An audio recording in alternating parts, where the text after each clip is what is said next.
disseminate in 2022 in order to encourage and support improved practices for planning in the implementation of open government initiatives. And then the information collected during the policy forum will also be used by IIEP specifically as we create our own plans for implementing our new medium-term strategy. I'm looking so much forward to the discussions that you will have.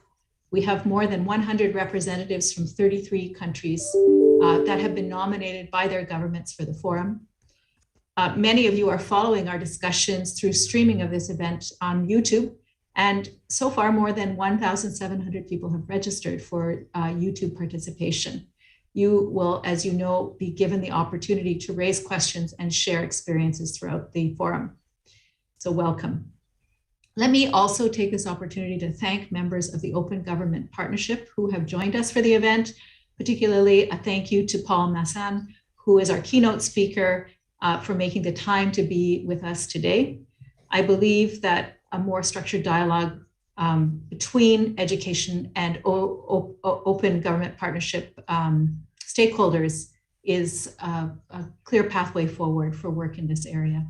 Finally, let me say how pleased I am to see collaborating institutions such as NIEPA, the Center for Policy Research, and RANLAC, to mention just a few, attending and contributing to this forum and to our discussions. We have learned so much from you in our work on open government, and we look forward to future collaboration. So let me close there and finish by saying a very warm welcome to all participants. I'm looking forward to hearing about your experience, your perspectives, and rest assured that IIEP is committed to following up on the outcomes and conclusions of your dialogue over the next 3 days. Thank you very much. Thank you very much, Karen, for this welcoming word. I'm now going to share my screen with all the colleagues.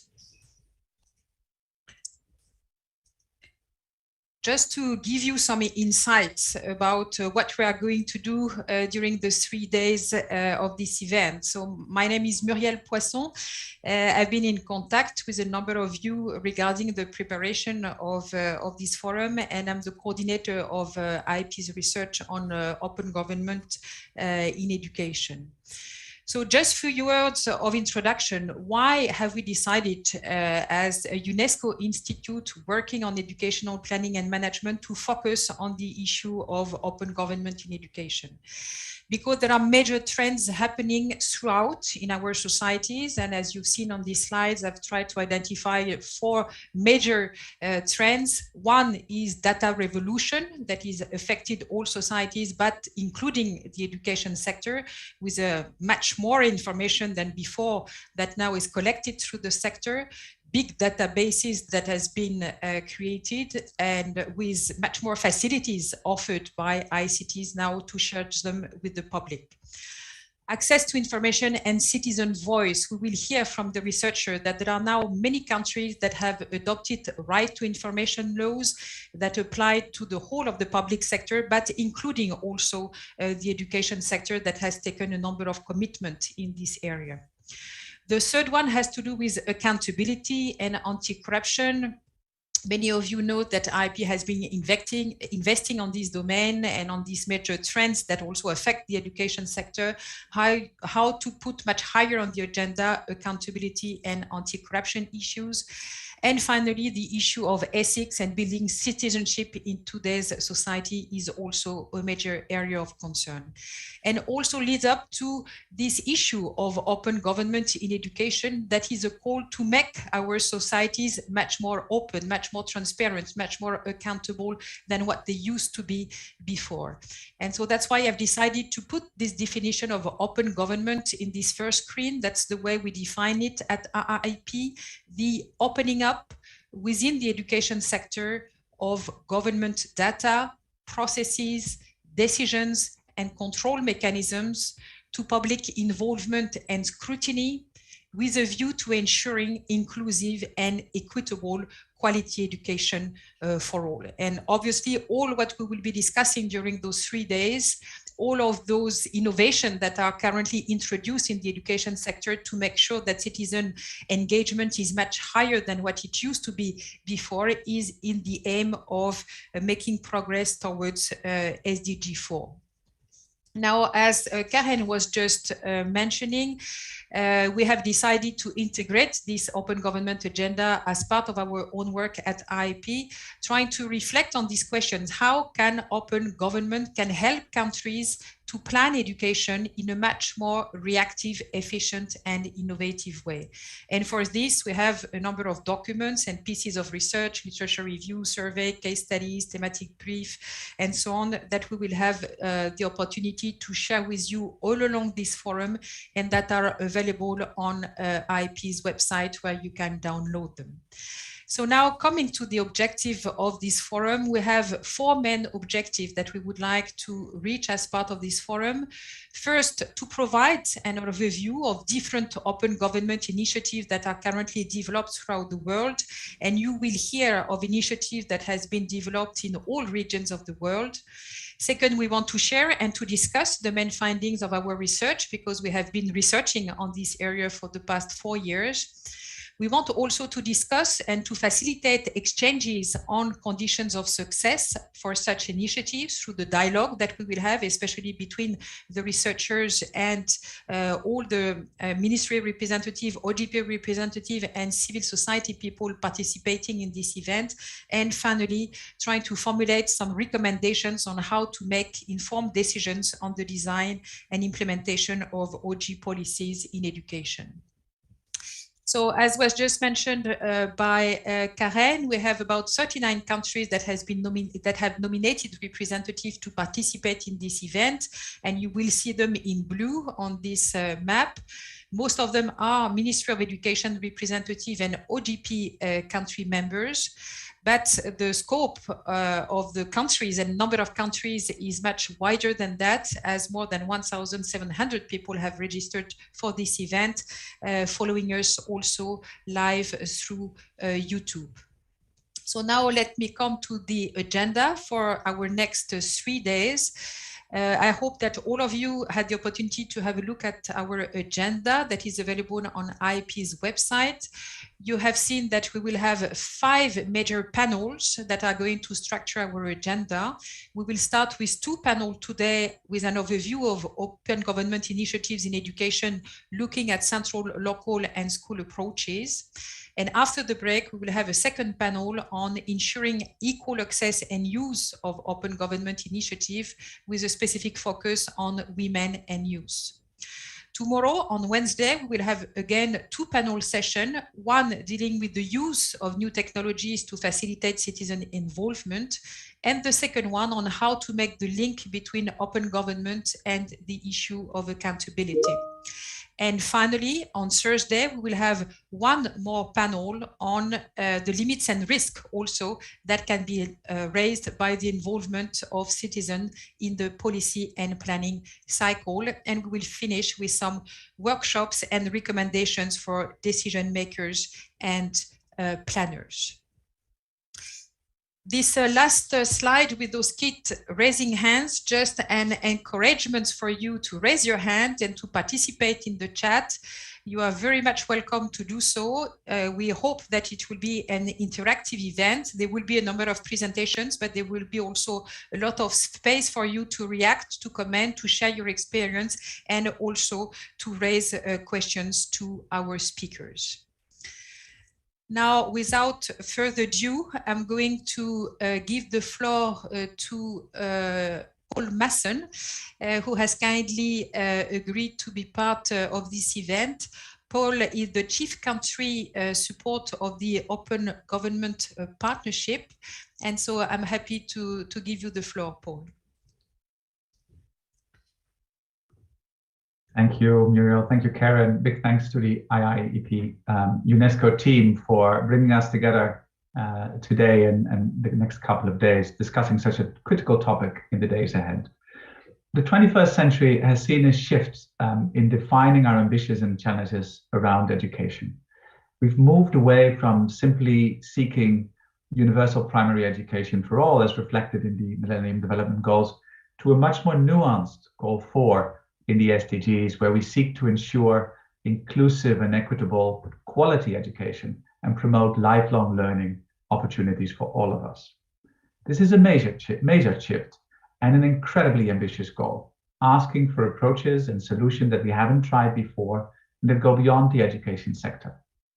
One of these approaches to make the education sector work better can be that of open government, with a focus on providing the public with information, the opportunity to participate and influence decision-making, and the ability to seek answers and responses from governments. To understand this better, it's helpful to look more closely first at a story from Mongolia. And Muriel, if you could play this video.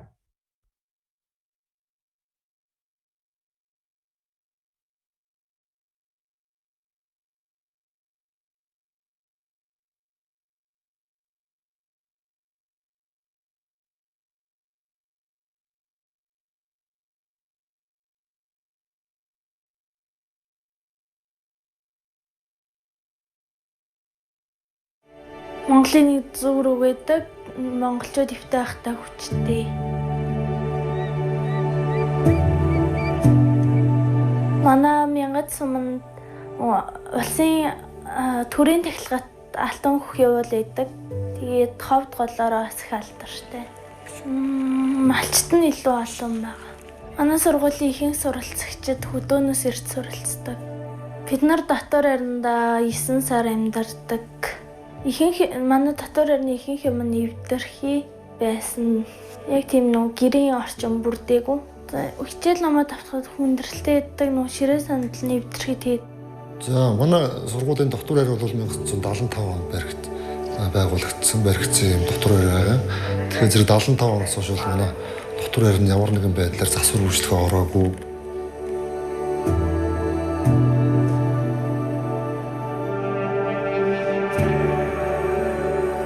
Тэгэхээр зэрэг энэ төслийн маань эхний сургалт бол ховд аймагт зохион байгуулагдсан. Тэрнийхээ дагуу бид хүн ирээд энэ үйл ажиллагаагаа явуулсан. Тэгээд энэ төслөгчсөр бол энэ зөвхөн сургууль, за сумын удирдлагаас гадна энэ сумд үйл ажиллагаа явуулж байгаа бүх албан байгууллагууд, төрийн болон төрийн бус байгууллагууд, ард иргэд бүгд энд оролцсон ч бол уялдаа холбоотой болчихсон байна. Манай тасгийг гахаад багийн иргэд болон манай эцэг их тохижуулж өгсөн. Шинэ тавилга авчирч өгсөн. Эвдэрхий ширээ сандалнуудыг шинжээлж өгсөн. Орны гуцнууд нарийнхан орондоо хүрдгүйсэн тэрийг өргөсгөж ойж өгсөн. Орны уртлын тийм хөшөг ойж өгсөн. Шкафнууд янзлж өгсөн. Одоо ер нь гэр орчин бүрдсэн болохоор хичээл их хөрөм зөрөгтэй тэгээд гэрлэгөө юмар санагдах нь ховор болсон шүү. Тэгэхээр зэрэг өмнө нь бол сургууль, одоо энэ сумын удирдлах засварг нь хамгийн газартаа бол маш их өөрчлөлт өгнөө. Яг гэвэл төсөл хэрэгжихээс өмнө аюул тийм хүнд нөхцөлд амьдарч байсан, тогтохгүй орчинд амьдарч байсан өөрчилж чадсан. Ер нь бол одоо манай тогтолцоо бол дараа нар дээрээсээ иргэдийг чиглүүлдэг байсан бол одоо эргээгээд иргэдэн дараа нартаа өөрсдийнхээ эрэлт хэрэгцээнд нийцүүлсэн үйлчлэгийг авах хүслээ, санаачлагаа өөрснөө чөлөөтэй гаргадаг юм болсон. Иргэдийнхээ нэг өөрсдийнх нь ингээд санаачлагад тулгуурласан үйл ажиллагаа явуулахаар айгүй тийм бүтэмжтэй, айгүй өндөр үр дүнтэй. Сумын удирдлагуудыг бол сургуульд анхаарлыг хандуулж өгсөн сайн төсөл болсон.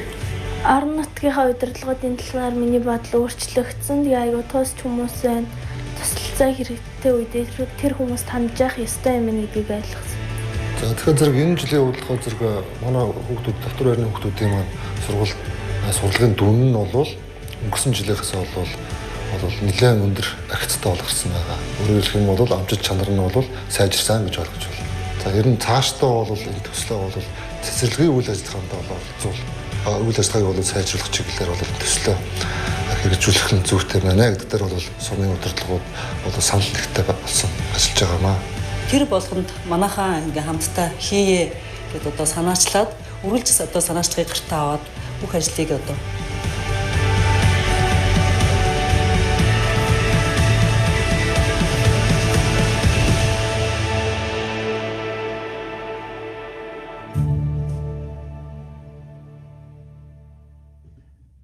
this is one story, one country, one challenge that education faces. But we filmed this story back in Mongolia in 2018, when they committed to increase the quality of public services using social accountability and feedback mechanisms. The newfound citizens' influence led the governments to improve the schools, including those dormitories that you saw. And the interesting thing is that the student grades improved as a result of these technical fixes, if you want. And citizens now have a much better working relationship with the government. So issues are brought up and addressed much quicker. Now, OGP provides a process that focuses on creating those more productive relationships and dialogues between government, civil society, and citizens, beyond pure policy-focused discussions, as seen in this Mongolia case. Before I go into details a bit more about how OGP works, let me give you two more examples. Daycare centers in Mexico. After a fatal fire back a few years ago, when quite a handful of students died, the government, civil society, social services, and citizens teamed up to address that. At the core of the problem was that there were security protocols, but they were not adhered to. So what they did is, working together, is introducing monthly checks of the safety protocols at 10% of all the daycare centers by randomly selected parents. So not by the social services, not by the government, but by parents. And what happened is that full compliance with these security regulations went up from 41% to 67%. In Slovakia, more recently, out of all the OGP national members, has the most education-related commitments, included one on mapping the available resources, educational resources available in the Slovak language. Building on those previous commitments, they are now engaging teachers and civil society to further develop an educational repository for public use. When schools last year closed for the COVID-19 quarantine, the OGP Slovakia team very quickly released its work in progress around this through social media, and it became its most popular Facebook post to date. Teachers and parents very quickly found their way to these resources and found it helpful to have that access to these resources, adapt them, and use them for the online schooling situation. These successes were made possible by citizens, civil society, governments joining forces. A simple ask for transparency and participation, resulting in increased efficiency and effectiveness of the school system. Now, not everyone here today in our virtual room will be aware about what OGP actually is. Well, it was created exactly 10 years ago in 2011 as a platform to bring together champions of reform across government and civil society who recognize that governments are much more likely to be effective and credible if they open their doors to public input and oversight. The spirit behind the partnership, as echoed by one of our founders, President Obama, is to ensure that governments truly serve its citizens rather than itself. It's an idea at once simple but also spectacular, that citizens should have a say in the society and the decisions that affect them. Some of these champions are with us here today in the room, OGP point of contacts from across the globe, and I do invite them to bring their experience also into the discussion now and later on during this forum. At the heart of OGP is a process that brings together those reformers, as I said, to co-create and deliver reform commitments that make government more open, inclusive, responsive, and accountable. So what they do practically is, every 2 years, they join in a dialogue to co-create commitments that are then locked down in 2-year action plans. And the dialogue helps the governments to gain trust and buy-in for the reforms. The high-level political backing that we also secure gives the process momentum and helps unblock challenges when they arise. The progress of each participant, both on the ambition of the commitments made and the delivery of them, as well as on the depth and the quality of the dialogue between stakeholders, is independently monitored. And we share publicly the progress and challenges of countries, providing credibility and visibility to the reforms and the reforms.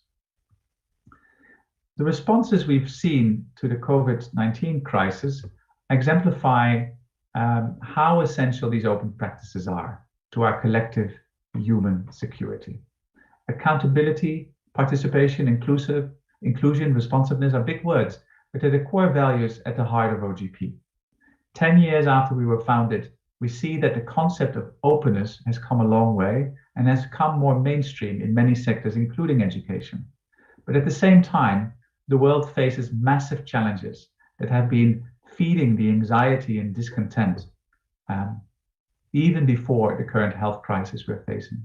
If you look at climate, migration, inequality, trade wars and real wars, populism, and the decline of trust in public institutions and experts, to just name a few. Leaders are coming to power riding those waves. Democratic checks and balances, strong institutions, civil society, independent media are all often seen by many of us as nuisances rather than necessity. The challenges that the education sector faces against that backdrop will be no surprise to many of you who are much more experts on education than I am. They've remained the same over the years, achieving inclusion and equity, the effectiveness of more funding actually leading to qualitative improvements of education, and the challenges to increase the uptake of lifelong learning, just to name a few. On top of all of this, COVID-19 came that brought additional challenges that require collective action. Its immediate effects have been felt in the education sector, for example, through big budget cuts, but more importantly, the school closures that we've seen across the world, requiring changes in teaching methodology and having its effects on attendance and motivation. According to the World Bank, at the peak of the pandemic, 45 countries in the Europe and Central Asia region, just in those two regions, closed their schools, affecting 185 million students. And emerging evidence from some of the region's highest income countries indicate that the pandemic is giving rise to learning losses and increases in inequality, exactly the type of challenges we were trying to overcome. On top of this, I, for example, am personally worried about the psychosocial effects of 2 years of interrupted schooling and development.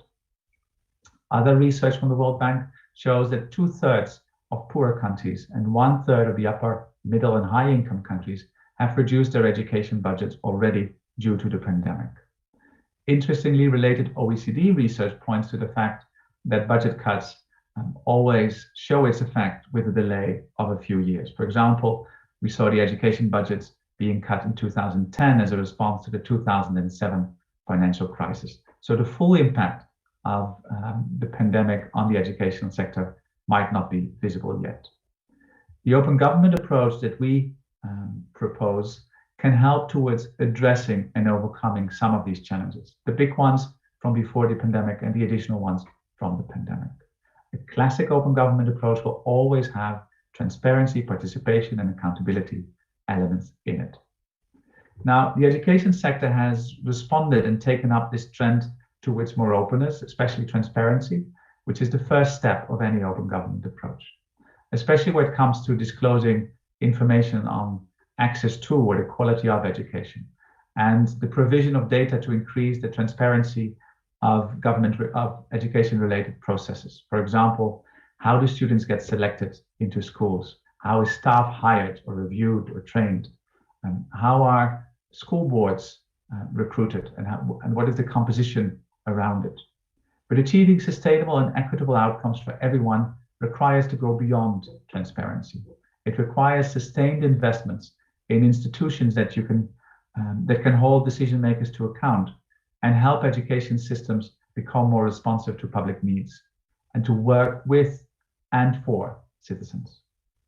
This is why today's policy forum is significant, because it's bringing together two communities and making our approach come alive through examples, highlighting country experience on open budgeting, for example, or open contracting, open policy making. We can see how if a diverse set of stakeholders work together around decision-making processes and practical schooling processes, it builds trust and it leads to transformative impacts over time. That trust is really important because trust underpinned by openness must be the basis of any lasting and effective response to the COVID-19 challenges faced by the education sector. As we're here to discuss the results of 4 years of research by IIEP UNESCO from your side, I thought it was only fitting to share some of the research outcomes we've been doing. Our latest research looked into the data of 10 years of OGP across 78 countries and those 4,500 commitments that have been produced to date. Two important points to bring. First, a strong and inclusive co-creation process, that dialogue between government and other stakeholders, leads to better designed and more ambitious commitments than if government would do it on their own. Meaning that the participation of and clear communication with civil society is associated with more ambitious outcomes. Second, that if this collaboration continues during implementation, we get better results. Simply put, if done well, participation doesn't only lead to build stronger relationships between actors, as we saw in the Mongolia video, it actually leads to better results. This is crucial, as people want to see responsive government and government that delivers on their needs and makes difference in their challenges. Visible change in times of crisis. The IIEP definition of open government that Muriel shared, the opening up within the education sector of government data, processes, decisions, and control mechanisms to public involvement and scrutiny with a view of ensuring inclusive and equitable quality education links to the core values and approaches of OGP. I could not have defined it better myself. Over the last 10 years, we've also tracked and supported commitments across all of these dimensions that are in that definition, in the field of public services, including education, through our action plans, but also much wider. In general, as OGP, we're seeing an increasing coverage of a whole range of issues. Many of the first action plans we saw, 2011, 2013, dealt with classic open government themes, such as budget transparency, access to information, open data. They were mainly about releasing information, the transparency aspect of open government. Transparency through the use of technology often seemed almost a goal in itself. Much less attention at that point in time was paid to participation and to accountability. But since then, through those 4,500 commitments, we've seen commitments on many long fought for big landmark reforms, whether it's beneficial ownership in the UK or Norway or Nigeria, lobby laws in Chile, Latvia, Ireland, tech-enabled open procurement in Ukraine, Nigeria, citizens monitoring of service delivery, like the video we saw in Mongolia, but also in Uruguay, Philippines, and access to information laws in Brazil, Sierra Leone, Argentina, and Kenya. Co-creation over time has become more participatory and deeper. Commitments have improved, but they've also become more diverse and political. New themes we're seeing emerging are climate and energy, money and politics, artificial intelligence, gender, civic space, and the extractive industry. We're also seeing specifically a peak and traction across topics like open contracting, beneficial ownership, and citizen participation across a range of sectors, whether they are education, the extractives, or technology.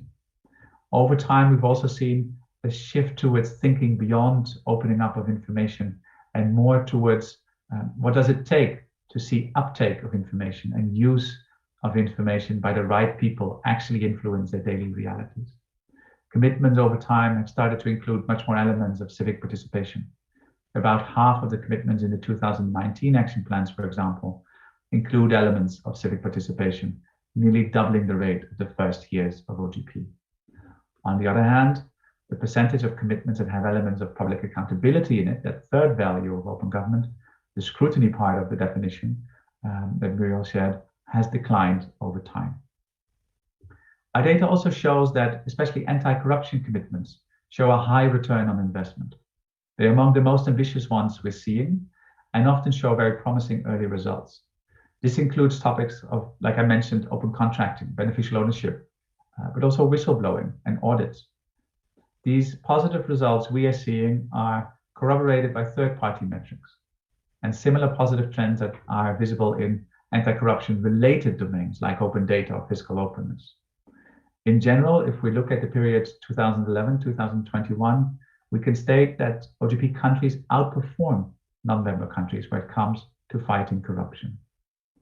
But all of these data points combined tell us that the OGP model and process is working, And it works better when we go beyond transparency, when it builds on a relationship of participation and partnership. So what does it take to take those strong anti-corruption results, for example, to other domains like education? Well, let me come to how education is doing in OGP.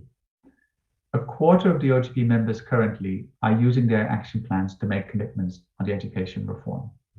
However, education commitments are less ambitious and with a lower completion rate compared to other public service commitments. When we looked at the sector in 2019 in our global report, we found that most OGP countries are using their action plans to focus on the modernization side of services and of education, and on transparency reforms. Only a few commitments focus on performance monitoring, for example, or public engagement. But when compared to the rest of OGP, most of them really were focused on publishing information. Not much has changed since 2019. I mean, not much time has passed, and we had the pandemic, obviously. But education commitments have stagnated a little bit, and hopefully the research we'll be discussing in a couple of days will be an impetus in seeing more commitments over the years to come. We also found in that global report that transparency without easy opportunities to understand and engage with the information and without related accountability has limited impact. In a number of countries with long-standing disclosure requirements on learning outcomes, data shows that these only work where there's also a high level of literacy among parents, for example, or learners, and additional support to teachers. Chile has been collecting data since 1996 on this, and what it shows is that among poorer populations, there has been no significant effect on school performance or parents' choices, as poorer families are not aware of the data and they're not acting on it. Moreover, it requires long-standing traditions of community engagement and ensuring that those communities have the data that they need for this discussion. How do you facilitate that? FIDEM Institute, which is based at the University of Gothenburg, take a very innovative approach to democracy analysis across 170 countries. And they have an interesting conclusion related to accountability in education that we had in our global report. It says that on average, adults in societies with the most diagonal accountability, the most openness, simply said, attain an additional year of schooling. So openness pays off in schooling. This points to two areas where countries can invest in my thinking. Greater community engagement opportunities, more participation, and investing in improved local level data. So yes, focus on transparency, but transparency that leads to use, uptake, understanding, and dialogue. Now, if you look at what we often do when we advise our members to think about commitments, we always say, well, this is the easy, low-hanging fruit. This is more difficult. This is if you're advanced. I'll do the same here for you today. At a minimum level, the first thing to look at is take an inventory of where there's already a functioning accountability institution or a dialogue within communities.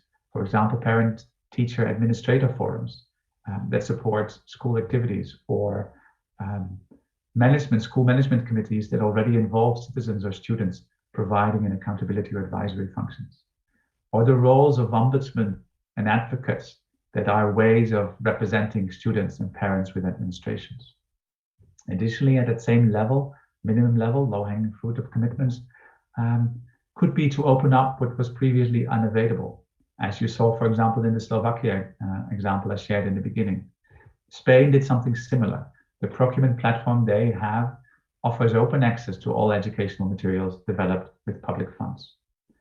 At a slightly more advanced level, intermediate level, commitments could create incentives for administrators and teachers and governments, parents to develop, improve, and sustain such type of institutions, and smartly opening up information and data through various platforms and channels. So if you already have places where dialogues are happening, how can you improve them? If you're already opening up data, how can you make it better? In Buenos Aires, for example, in 2017, they made a major step towards this by increasing the accountability and transparency in public infrastructure for education. The commitment centralized all data on major educational public works, develop the platform to present this data, and more importantly, perhaps establish a citizen reporting mechanism to allow the public to ask about progress and delays and concerns and start that dialogue with administrations. To strengthen commitments in this space, my advice would be to focus on participation in the education administration system by increasing citizens' input and monitoring of learning outcomes. For example, OGP members can use their action plans to strengthen school councils' ability to monitor performance or contracts or budgets. Further, you can improve on the inclusivity of commitment creation by involving non-government stakeholders like parents and teachers and students in the shaping of those commitments. At the more advanced levels, ongoing performance monitoring and impact evaluation can help provide the basis for tracking progress on educational outcomes. Based on this information, you can carry out analysis to identify factors for successful accountability in the system. Through relevant policies and practices, the performance of these institutions over time can be strengthened. The case studies that are in the materials for these days will give an opportunity to unpack and examine each of these levels and many others further. The Columbia Open Contracting School Meals one is a personal favorite of mine, but the others also have much to learn from and be inspired by, whether it's the Peruvian social audits example carried out by pupils or the Indian, US, Portugal examples of participatory budgeting. Coming to a conclusion, education is a space where citizens and government have shared interest and have some of their closest interactions. This is a place where good governance comes alive. This is an important place about lived realities for citizens. This is where trust is built or lost. Education is fundamentally an investment in people and their capabilities, and through that into strengthening our societies and our democracies, making them deliver better for all and with all.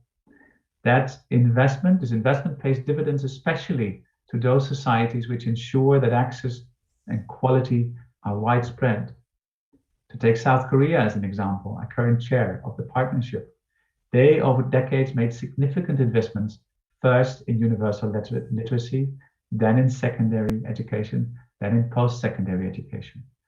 It followed their growth path, and as a result, it was able to sustain very rapid growth without running into severe skill deficits.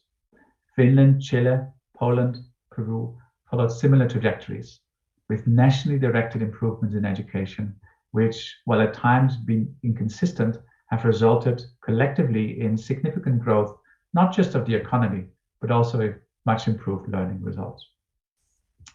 As a world, we have a couple of very challenging decades ahead. Climate change, rising inequality. Our democratic model is under stress in many countries.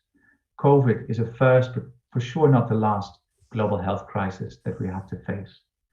And we have an economic model that is outdated. Each of these will demand our full attention, if not paradigm shifts, to be properly and timely addressed.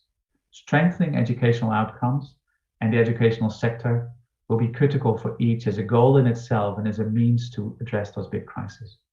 We need to face the challenges of an increasingly globalized, interconnected, dynamic world by focusing on participation and engagement of stakeholders, to tap into the eyes and the ears, and the minds and muscles of society at large. Collectively, we should be going beyond just opening up information or putting data out there. Any successful open government strategy to improve educational outcomes requires a mix of approaches. It asks for opening up participation and public engagement. It asks about improving accountability of learning outcomes and education inputs. And it asks about bolstering the data underpinning decisions, including disaggregation by gender. By connecting the experiences and skills of the open government community and the educational community, we can strengthen both fields. I call on you in this virtual room here today, representatives from both fields, to reach out and work together so that in 2031, when OGP turns 20, we will have met this very ambitious SDG goal, in part by smartly using open government approaches in the educational sector. Thank you. Thank you so much, Paul, for this very enlightening opening speech for all our participants. I see that there are a few questions coming in. I'm not too sure we will have much time, unfortunately, to respond to all these, or maybe if you want, there are just two maybe that we can pick, Paul, if you want. There is one colleague, Sunita, from India, who is asking, how does government system get engaged with community, which is very socio-economically and linguistically diverse, as this is the case of India? And then Alexandra, and another of our researchers, is asking, do you see any role, Paul, for the private sector in open government in education as part of the agenda? And I see that maybe there would be more coming, but I think we won't have time for this, but just for you at least to respond to those first two. Yeah, and those are immediately big. I think to Sunita's question, I think there's the beauty of education is that you can enter it, the system at so many levels, right? So I think there is a place for the national government, the federal government, depending on your system, to look at the bigger processes of funding availability, setting curriculum, depending on your system, setting policies. So that's where the conversation very often will not be directly perhaps between government and parents and students. It might be more government with civil society organizations or representative organizations, especially in bigger countries. But if you go lower into the system, take the Mongolia story, if you go to the local level, I think there's a lot of possibility of dialogue between administrations and local government and parents and students directly about the things that they care about. And I think the example of Mexico, which was a very tragic example, also shows that at a practical level, that's where the discussion, the dialogue, and the collaboration needs to be. Those I think in my view, often will not lead to commitments in an OGP action plan per se. That's also not what is necessarily needed. But they will sort of create a dialogue between all the actors that need to be involved in strengthening educational system. And at that local level, it's also easier to overcome the issues of language barriers or socioeconomic divides. And we have many more examples of sort of where government can restart that dialogue with communities. For example, there's an example in Costa Rica where some of the indigenous community had been left out of access to government for a very long time, but the government created a sort of a citizen assembly participatory approach to restart that conversation, build trust, and to figure out specifically what that community needed, which was different from what sort of other communities in the country needed. So you have to take it at some point to the local level to resonate with the issues and the people you're talking to. On the question of Alexandra, the private sector, perhaps, I mean, the question I would like to ask you as well. I think there's a big role perhaps for the private sector in helping governments with opening up information, right? I've talked a lot in my opening remarks. Just don't put information out there, do it in a way that people can understand it and use it, whether they're educational resources or data about quality and access. That is true, that is critically important, but it's also known that governments are not necessarily best placed to have the skills in-house to understand how to open up the information they hold, and the same for educational institutions. So I think there's a role for the private sector that has a lot of those skills, not to sort of extract that data and do their own thing with it, capitalize on it, but actually support society in how do you actually best open up data in a way that parents and students can use it. I think there's a lot of skills there for the private sector in a way that it can sort of pay back to society in that sense. And Muriel, I'll leave it to you if I can look at more questions or we leave it here. Thank you so much, Paul. Well, thank you very much for these very important comments that you've made. As you know, the colleagues from the OGP will be there all along this forum, both as participants and also some of them will take the role as discussants. So they will be very much around, and that's key indeed, as you mentioned, to try to get this dialogue between the education community and the open government community. So thanks a lot again, Paul, for making the time this afternoon to be with all of us. And maybe now, colleagues, we are going to move to the very first panel of our policy forum that is going to deal with the topic of central, local, and school approaches with the focus on selected open government initiative in education around the world. And so for this panel and also the following one, our moderator would be Edouard Fiayo-Wiffe. So Edouard, are you with us? And can you open your camera so that we can all see you? My camera is on. Yeah. We can see you. We can see you very well. Very good. Thank you so much. Maybe just a few words of introduction of Edouard. So Edouard is currently the Director of Internal Audit at the Ministry of Education in Ghana. And in this capacity, of course, he provides the Ministry of Education and its agency with consultancy, advisory, and assurance services for audit engagements. And well, he had previous life as auditor in other major public administration, including, for instance, the Ministry of Information and the Commission for Human Rights and Administrative Justice. So over to you, Edouard. You are the one having the lead now.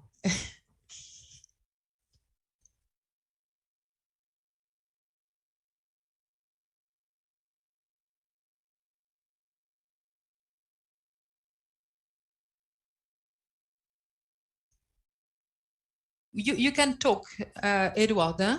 Yeah, thank you very much. I think you can hear me loud and clear. Yeah, we can hear you very well. Thank you. Okay.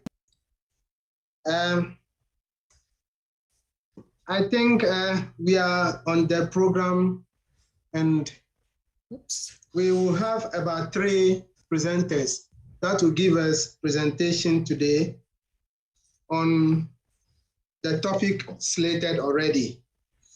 Without much ado, I will introduce the presenters and then we set out the ground rules, then we'll continue. The first on the list to give us a presentation is Ms. Kirian Bhatti.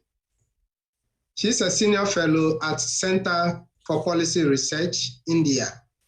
Her research focuses on governance issues in elementary education, working to build systems of transparency, accountability, and community monitoring. Ms. Kirian, you are welcome. The second on the list is Ms. Alexandra Kedur. She is a researcher at the Free University of Berlin and a consultant to international organizations on open government in Europe and then the Asian countries of Ukraine, Armenia, and Kosovo. Ms. Kedur, you are welcome. The third on the list is Jonathan Dupin. He's a development economist. He has been supporting this UNESCO project for the past 15 years in various ministries of education, acting as technical and financial partners in their actions, mainly in Sub-Saharan Africa and Latin America. Mr. Jonathan, you are welcome. I will go straight and then set the ground rules. On the presentations, each presenter will use about 10 minutes to do the presentation. Time is not on our side, so if a presenter is going beyond the time, I would wave you so you can round up. We'll have a discussion of 5 minutes That will be done by one of the discussants. When we get there, I will introduce her. And then 30 minutes for questions and answers that will come across. Thank you very much. Without much ado, I would invite Ms. Kyriambati to give us a presentation. Thank you very much. Thank you very much, Edward. Maybe just before Kiran takes the floor, I just want to give some kind of basic elements as an introduction from this panel, coming from the overall research that was undertaken, and then immediately afterwards, Kiran and the colleagues will take the floor. So just to tell you, yeah, Edward, in the different presentation that will be made and the different project that will be presented throughout this forum, well, the basic common denominators of all of those strategies is that they rely on the three pillars that were recalled by Paul in his presentation: transparency, citizen engagement, and accountability. Okay. And under this context, there are different types of open government initiative that can be considered. And as you will see, we have tried to structure them through this typology and to four major domains. Open policy, how to make people more engaged when there is some policy formulation and policy design that is being made. That's the first one.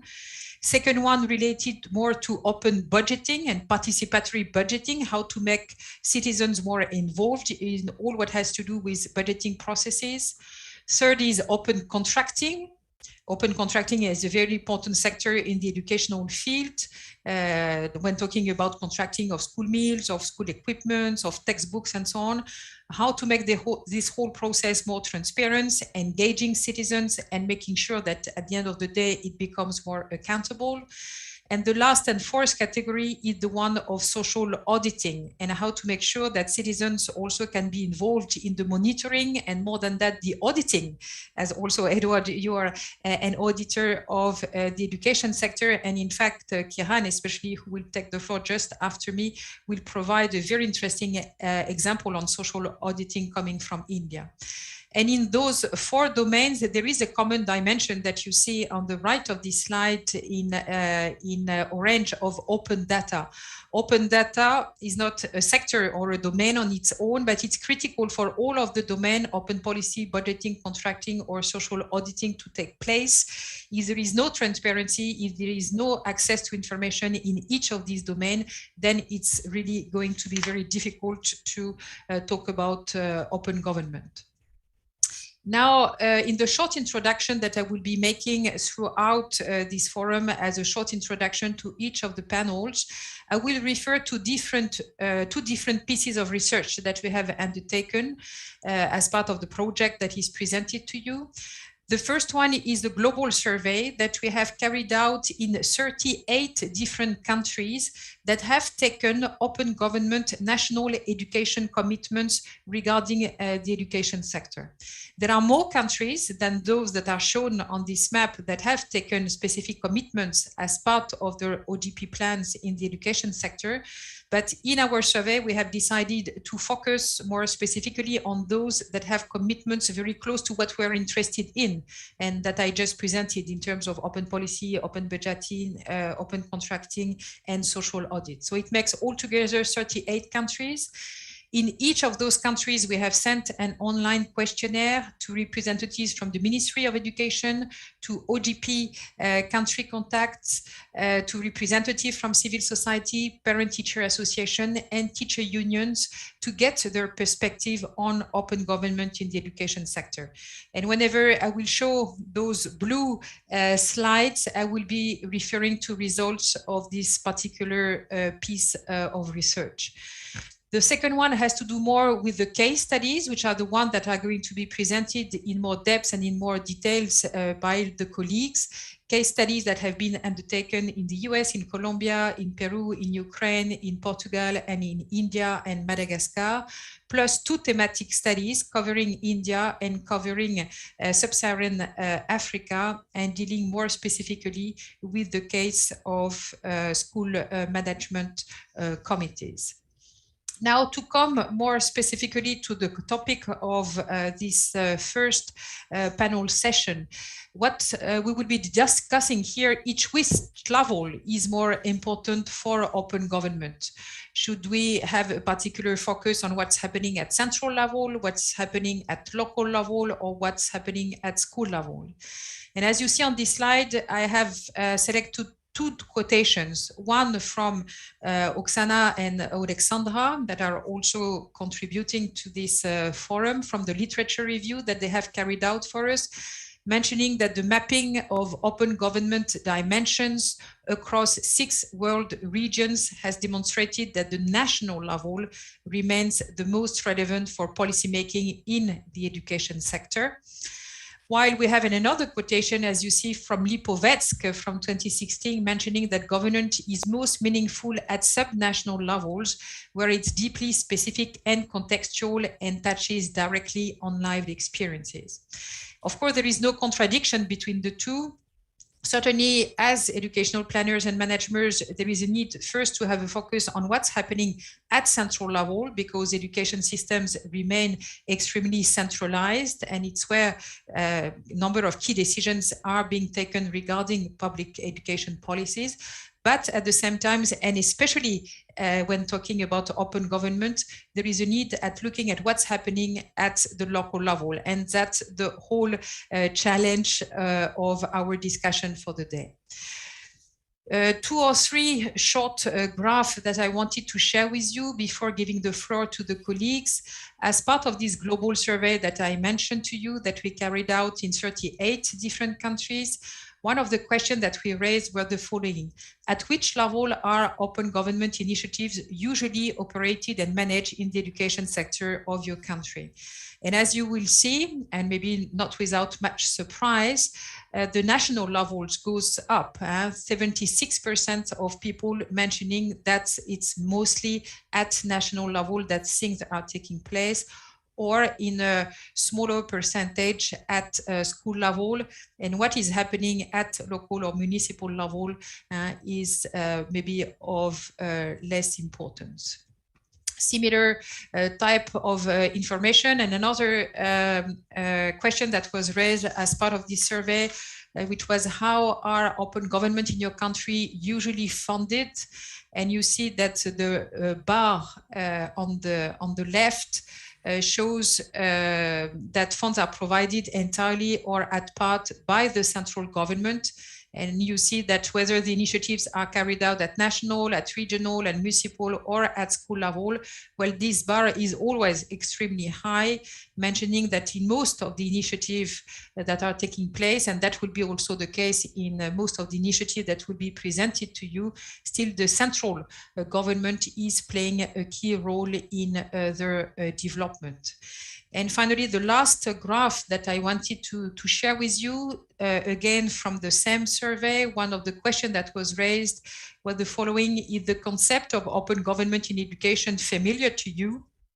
And you see that those people that were mostly active at the school level, 44% of them mentioned that they have never heard of the concept, while they were 24% at local level and 11% at central level, which again confirms that, well, the concept itself of open government is something, for the time being at least, which is much more present at the central level than it has really permeated at a more decentralized or local or school level. Well, there was only a few slides I wanted to share at the very short introduction. And maybe if you agree, Edward, we can move on directly on this basis to the presentation from Kiran.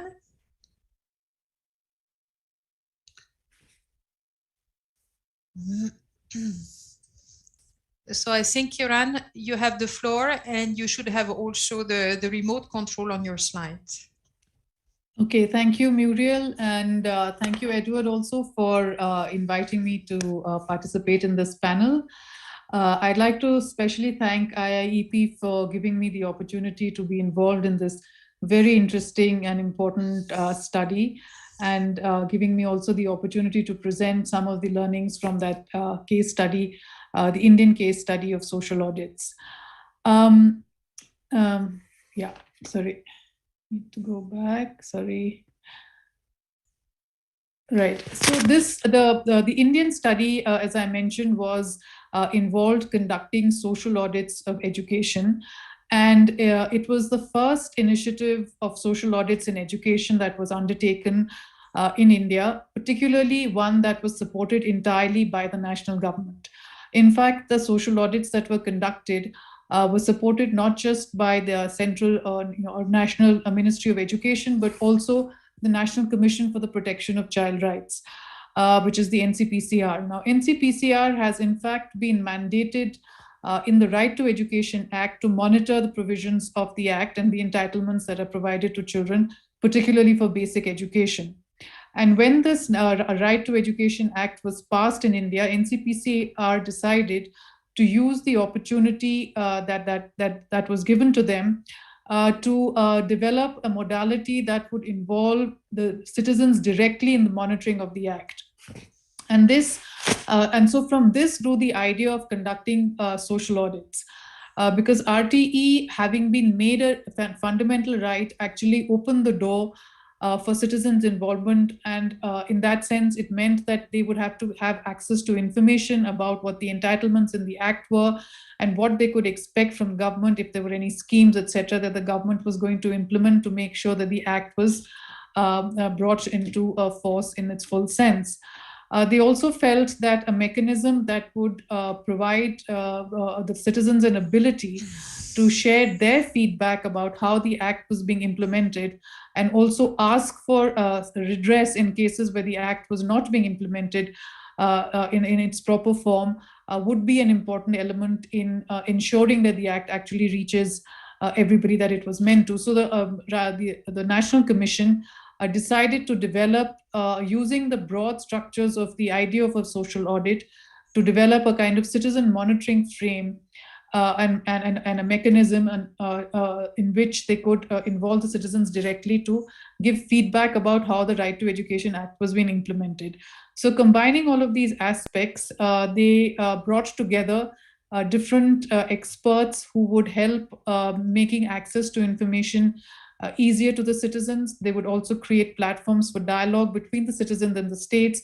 And they also included an element of building a feedback mechanism to ensure that the state's response would also be part of the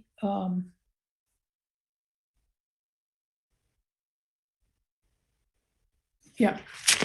Sorry. Trying to go to the next slide, but it's a white screen, so I can't see. Yeah. Sorry, it seems to have gone.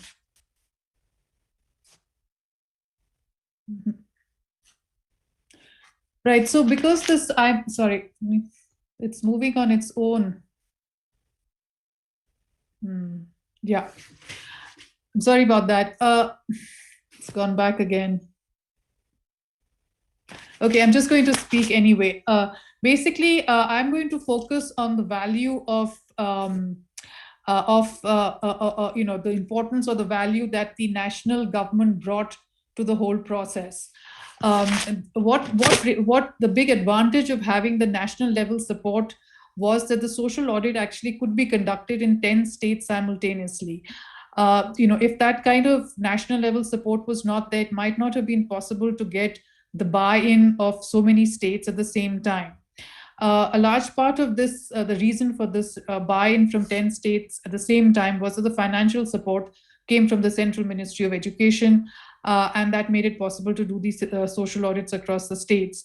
But another big advantage of having national institutions involved was that expertise could be drawn in from people who had worked on social audits in other sectors, and using that expertise, a methodology for conducting the social audits in education was actually developed. As I mentioned, this was the first time that social audits in education were being conducted. And so methodology had to be sort of developed almost from scratch. And education being an area that is fairly complex, involving multiple layers, both within the government as well as otherwise. The methodology had to be very carefully crafted. And so it was important to have the experience and expertise of those who had already worked with social audits, as well as those who had worked, who worked in the education sector, to come together to develop this methodology. And having the backing of the national government was really important in bringing about this exercise. The national institutions also had the mandate to bring together officials from allied departments and allowing for a kind of convergence of action. Education, as you know, involves many different elements, and finally, what is delivered at the school level is not just something that comes through the education department, but it involves other departments like water and sanitation. It involves food supplies for the midday meals. It would involve land records in order to ensure that infrastructure changes take place, etc. And very often, education departments are unable to make all the changes that might be required because of the lack of convergence that is, which often is the case in many places, and especially in India, between these different departments. But having the national institutions involved in this process allowed this convergence to take place, and that really helped in having an overall impact of the social audit. Finally, I would say that a much greater legitimacy was afforded to the process, as the National Commission also has a quasi-judicial powers and could address some of the grievances or lack of implementation of the rights that were there in the Right to Education Act. And this gave the whole process a kind of lift, especially with the people, because they saw that their grievances could actually, there was some chance that those grievances would be met because the National Commission was involved. So a lot of citizens were able to come forward and participate more actively in the social audit process. This is just to, in this slide, I'm just giving you an example of actually the kind of energy that got created as the audits were conducted in 10 states simultaneously. They did attract a lot of attention, including media attention. And it was very interesting that the National School of Drama, which is the premier institution for theatre, etc. in India, in fact, came forward and volunteered to help prepare a lot of awareness generation materials which were required at that time in order to convey the information about the entitlements in the Act and the schemes that the government had in relation to that. And a wonderful partnership was formed with artists from across the country, that came together and prepared street theaters, posters, banners, songs, etc. in many different languages that could be used in the 10 states that participated in the social audit. Along with the participation of experts and the different departments, the national involvement was also made it possible for a range of civil society organizations to be engaged at the state level. So, just to give you a couple of examples, as I said, there were 10 states involved, but in different states, different civil society groups were participated in the social audit. Not all of them were directly involved in education. So, for instance, in Andhra Pradesh, one of the southern states, MV Foundation was the organization that participated in conducting the social audit, and their work was largely based on child labor, but their focus was on trying to link the child labor issue with education, and therefore they worked very closely with the Department of Labor, and as part of the social audit, they were able to bring issues of child labor onto the plate and involve the Department of Education in finding solutions to this problem. Similarly, in Rajasthan, the organization that was involved worked largely on tribal affairs, and they were able to bring the attention of the Ministry of Tribal Affairs, which operated many schools in the tribal areas, and affect changes in those particular schools. Like that, we had another organization working with the youth, and they were actually focused on the right to information issues, and they used that very effectively. In fact, that's one of the case studies within the India study on how they use the Right to Information Act to actually bring about change in the schools, where every last day of the month is now considered as an open day when parents can come to the school and ask for any kind of information that the government, that the school has regarding anything that is available. Similarly, we had Nirantar working in UP, which was focused on the gender issues, and they focused on girls' education within the social audit. And the group in Tamil Nadu was actually looking more closely at human rights, corporal punishment, child abuse issues, and that became the focus of the social audits conducted in Tamil Nadu. So in this way, the different states and the different organizations across issue areas were brought together under one umbrella, so to speak, because of the involvement of the National Commission as well as the Central Ministry. And all of these different areas which actually cross-cut in schools and with education were highlighted, which often tend to get sidelined when the focus is only on the education department or involving only groups that are working solely on education. So the national involvement certainly helped in this kind of cross-sectoral participation as well. As I mentioned earlier, the involvement of the Commission gave it legitimacy, and this was an important part because when the Right to Education Act was passed, one of the big concerns was, if an entitlement is not provided to a child, what does the citizen or what does the child or the parent of the child do? And since the Commission has quasi-judicial powers, their direct involvement in the social audit gave a lot of confidence to the people that perhaps their grievances or their complaints would actually have a proper hearing. And in order to ensure that, part of the social audit process included creating platforms for dialogue between the citizens and the state. Of course, because again, the National Commission was behind this process, those platforms were more easily created at subnational levels, but with the involvement of the national government. And in those platforms, the people could themselves bring out the issues that were of concern to them, and have an open dialogue with the state government officials and try and resolve their problems. Another thing that those dialogues or those platforms for dialogue enabled was to bring related departments onto the same table. So it would be not just with the education department officials, but also all other officials that are related to the provision of education who would be part of that dialogue, so that those problems could be addressed collectively. Besides that, there are many issues that do not get sorted out at subnational or sub-state level. And because the national government was involved, those issues could be automatically transferred to the next level and sorted out at the higher level.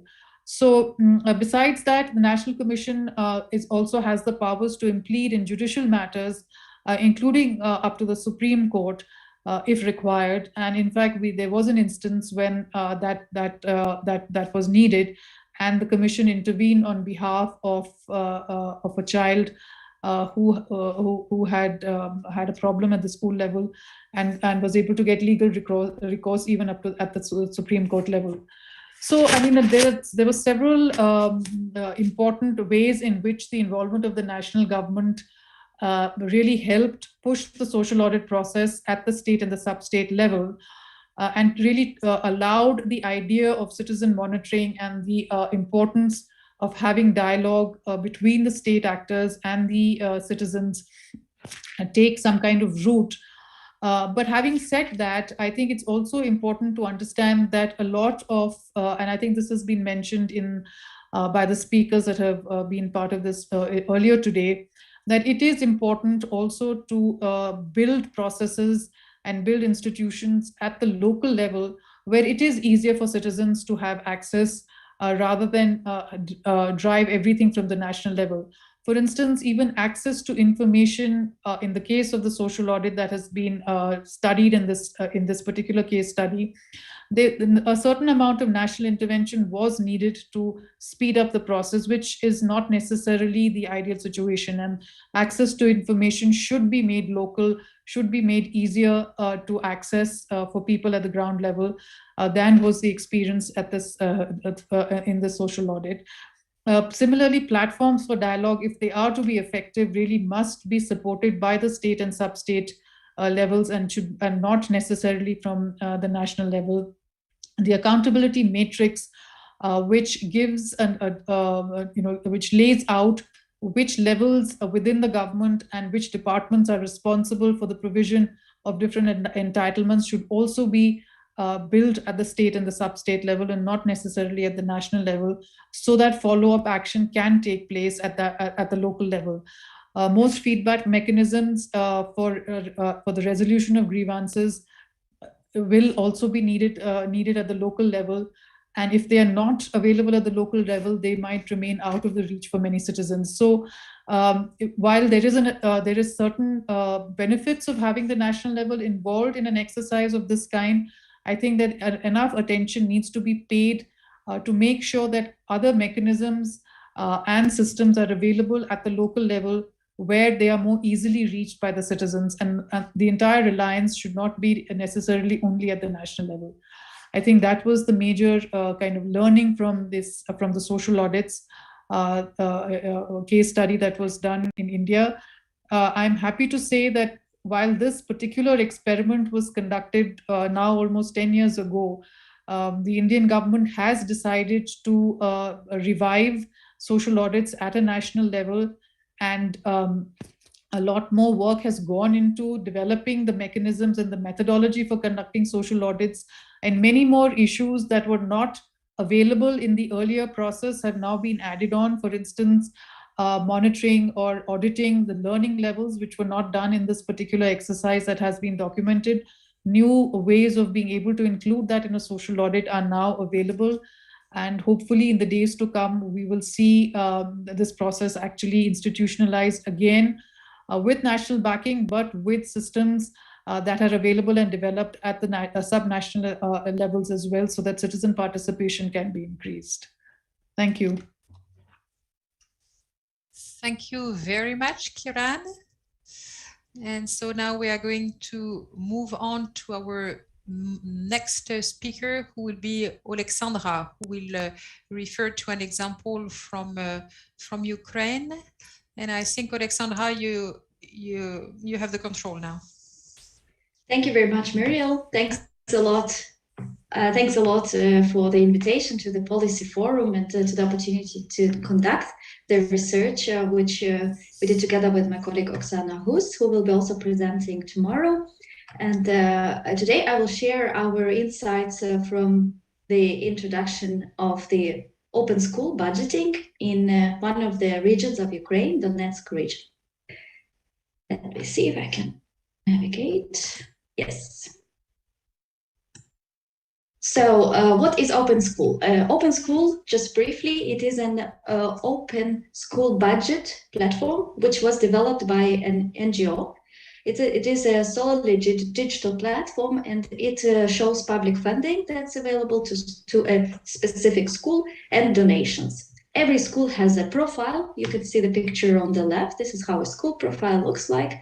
And it gathers information about the public funding and the what parents have donated. In fact, the parental donations is a big issue in Ukraine that are being done intransparently, and there were a lot of complaints about possible corruption there. That is why this platform was initiated by an NGO.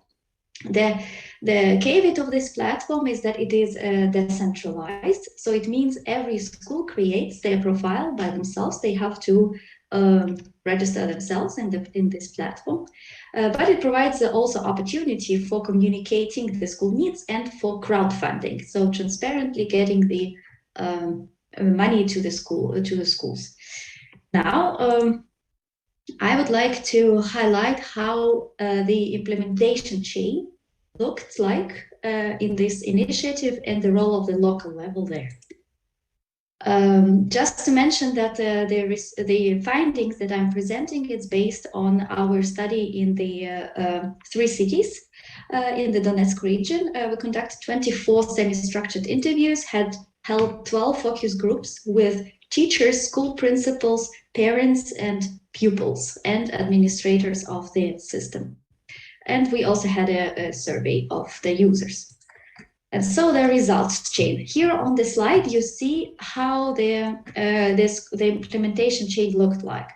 I have to say that following up the Kiran's presentation, here what is not on the slide is the national framework, which says basically that schools must report their funding, but does not say how they do it.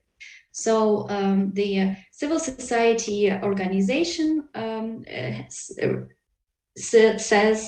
decided to make such a platform where schools could report their funding. Plus, there were lots of complaints of the parents about possible corruption with their donations. So there was also a grassroots demand for it. And at the end of the chain, which you see here in blue, is the school level, which is represented by school principals and open school administrators. So principals were basically responsible for assigning someone who will put information in a school profile, and this is called the open school administrator. Usually these were the teachers of the informatics or math, those who know how to use a computer. The focus of my presentation here is the level of the local authorities, which is the political, represented by the mayor and the city council.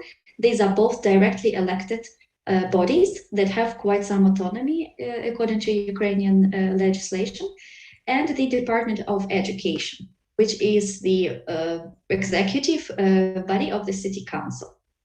So they, while the mayor and city council provide political authority and decide on the school funding at the local level, the Department of Education is the so-called school founder, means they manage schools and they employ the principals. Now, what is their role in the introduction of the open school, which is an open budget? First of all, at the initiation stage, the Department of Education and the civil society organization fund union signed a memorandum of understanding where the department committed to endorse the use of the open school system in their city. And they held a communication to principals informing them that, yes, we are doing this now. What was also helpful is that the decision to start the system coincided with election campaign, and the mayor made a promise to fight corruption. So additional bonus for the was that there was electoral commitment of the mayor to fight corruption, and the system was then politically fitting. However, it is not a mandatory condition.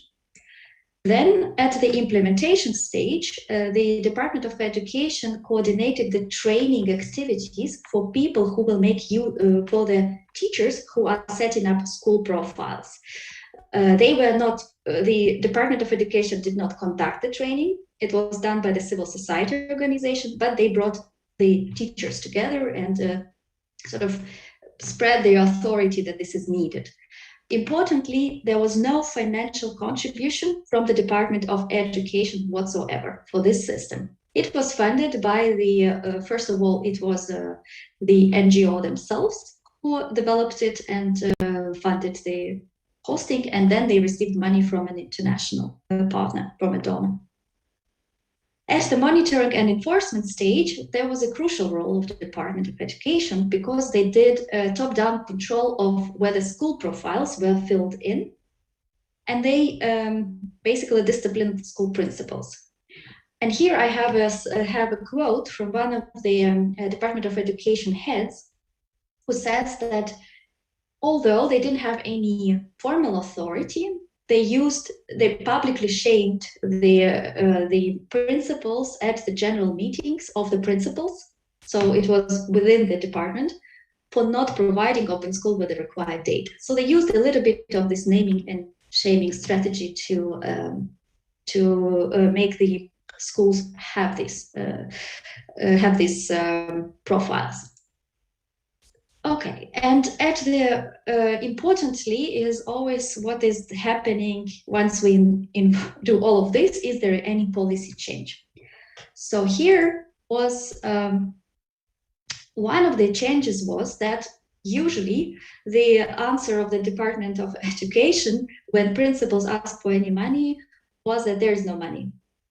Currently, because the system also allows publishing school needs, also that there is an information on the public funding for the school, the department, the teachers and administrators felt more empowered talk about their needs, because now the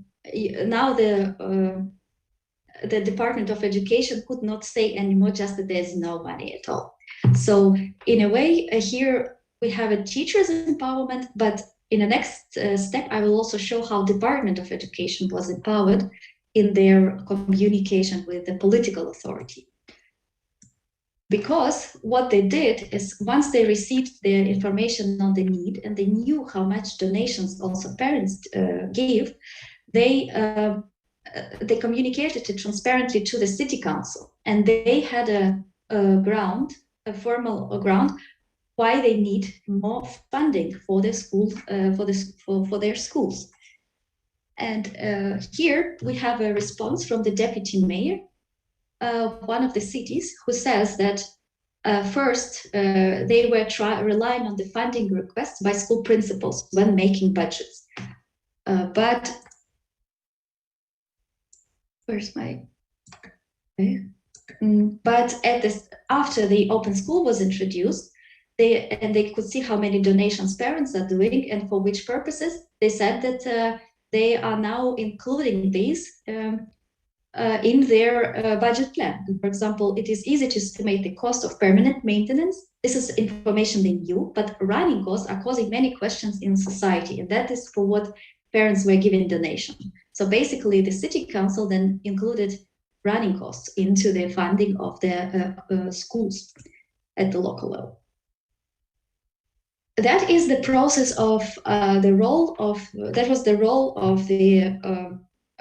the Department of Education.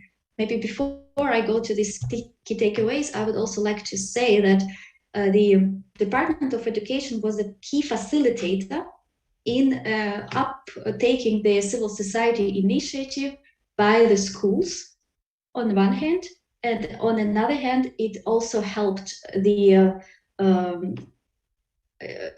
schools to communicate their needs to the political authority in the city, using the data from the open school as evidence for why they needed more funding.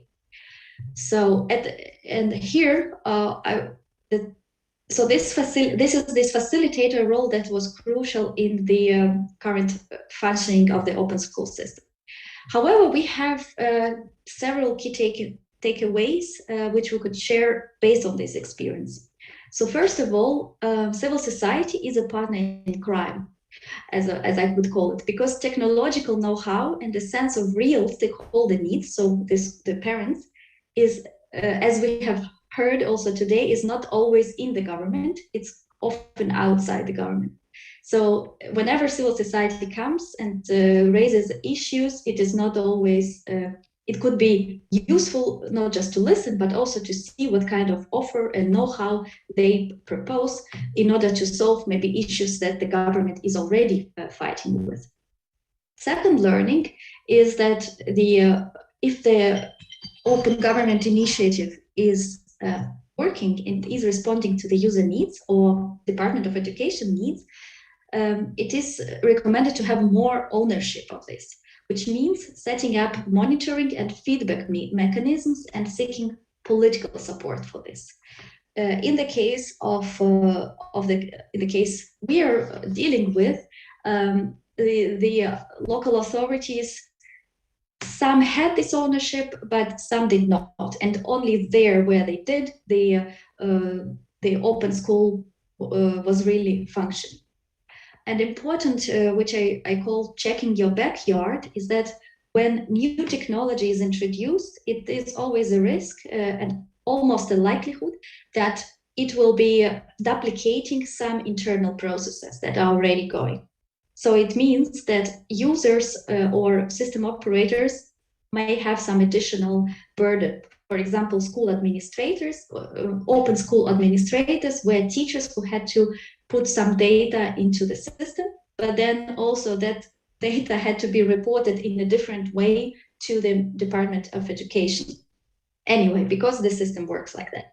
So where it is possible, when new technology is introduced, open government initiatives can be used to streamline internal processes and to see where there's synergy, where internal reporting is happening, and where we can open some parts of it to the citizens, rather than having two parallel processes. So these are the three main takeaways from our study of the local level open budget initiative that was initially driven by civil society, but where local authorities played a key facilitating role. And I'll be happy to answer any questions. Thank you very much, Kure, for the brief presentation. And stay within time. We will take the questions after the third presentation. So we'll move straight to Jonathan to have a presentation. Thank you. Bonjour, merci Edouard, merci Muriel de me donner la possibilité de présenter. Good afternoon, thank you Edouard, thank you Muriel for giving me the possibility to introduce this survey on school management committees in sub-Saharan Africa with two objectives: to identify their existence and the shape they have on the continent, and study their efficiency for the promotion of transparency, accountability. And this short presentation will focus on the first aspect.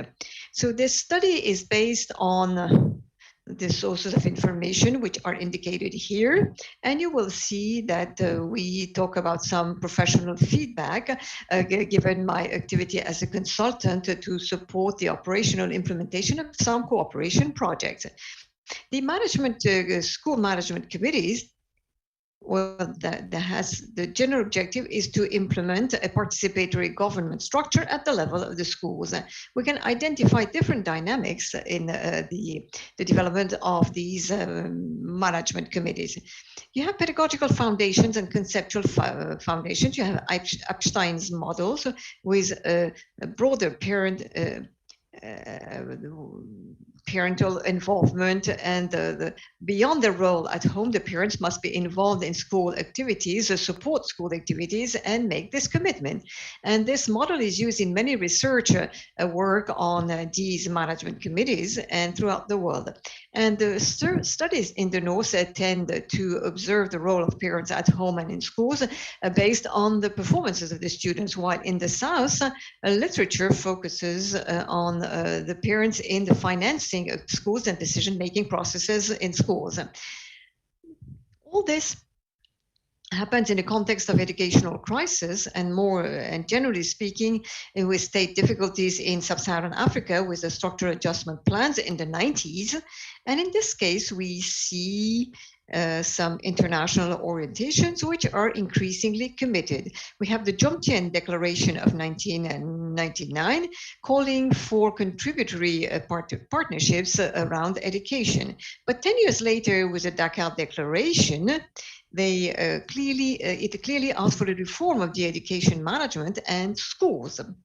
Well, in this context, you can identify multiple objectives in this development approach for the participatory approach of schools. A Sheffer study in 1994 summarizes that quite well. We have just ideological objectives, economic objectives, which is to increase the available resources and share the cost between the suppliers and the consumers of education. You have the political objectives on both sides. For the central government, it means strengthening its legitimacy and sharing its responsibility when it comes to social challenges, and for citizens, increasing their political power.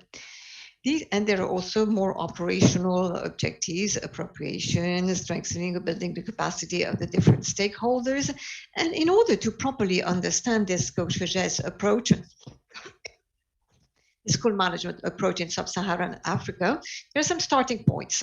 We have an education system, or education systems, which are usually highly centralized in the country or in the federated states. there's very little decentralization or deconcentration, and the deconcentrated, decentralized services of the ministry on the field represent a decision-making power, which is not very important. Then we have an ecosystem of players more or less formalized around the school. We have students, and we have the parents, and some of them have very little experience of the school. Some of them may be illiterate, particularly in the rural areas, and particularly amongst the women in many countries. You have the head teacher who has to respond to the administrative chain of these centralized services, the teachers and the other staff under more functional authority with the school headmaster. You have the decentralized services with limited resources, which may be quite far from the schools in the rural areas particularly. And we have more or less organized communities, usually organized in a traditional way, or they may have a local authority like a town hall where the decentralization is more developed. We have also organizations of the civil society and NGOs who are there, which are there to support schools. There's also another element which is important. You have a major or significant parental involvement in the funding of schools, such as financial support or through the direct recruitment of teachers paid by the parents. Most of the teachers in Chad and the Congo are right now paid by the parents. So in this case, we have the historical presence of the parents-teachers associations since the beginning of the 60s. And these PTAs are associations which are started by the parents to mobilize around their interests, which normally are also the interests of their children. It is important to remind you of that, because when you talk about the design of these school management committees, as we see in the text and from our experience, we have two approaches of a common vision. This common vision means setting up a structure where the different stakeholders of the school are represented, but you have two approaches which are quite different. The first one, which is quite liberal, which we call the open SMCs, aiming at setting up a General Assembly open to all, with the elections, which help create an executive office. And this is an architecture which is similar to an association which is open to the school environment. You find this kind of architecture in Madagascar, Mali, Malawi, the Gambia, or in South Sudan. We have a second approach, which is more structured, where we try to organize the representation of the different stakeholders from the beginning and their weight in the composition of the supreme body, and also in that of the executive body, and their weight is defined from the very beginning in relation to the different stakeholders in the school, so the parents, the teachers, etc. So this kind of architecture is the one you find in Burundi, in the Côte d'Ivoire, in South Africa, and in Togo. But it would be too simple, because in reality, we have hybrid situations, which you can see in this landscape. We also have structured COGES, school management committees, with the representation of groups of interest, which with a variable scope. In Kenya, for instance, the SMC is structured, the civil society is present through different representatives. One of them is the representative of the interest groups of the community, with no more precision on the election or the identification of this representative.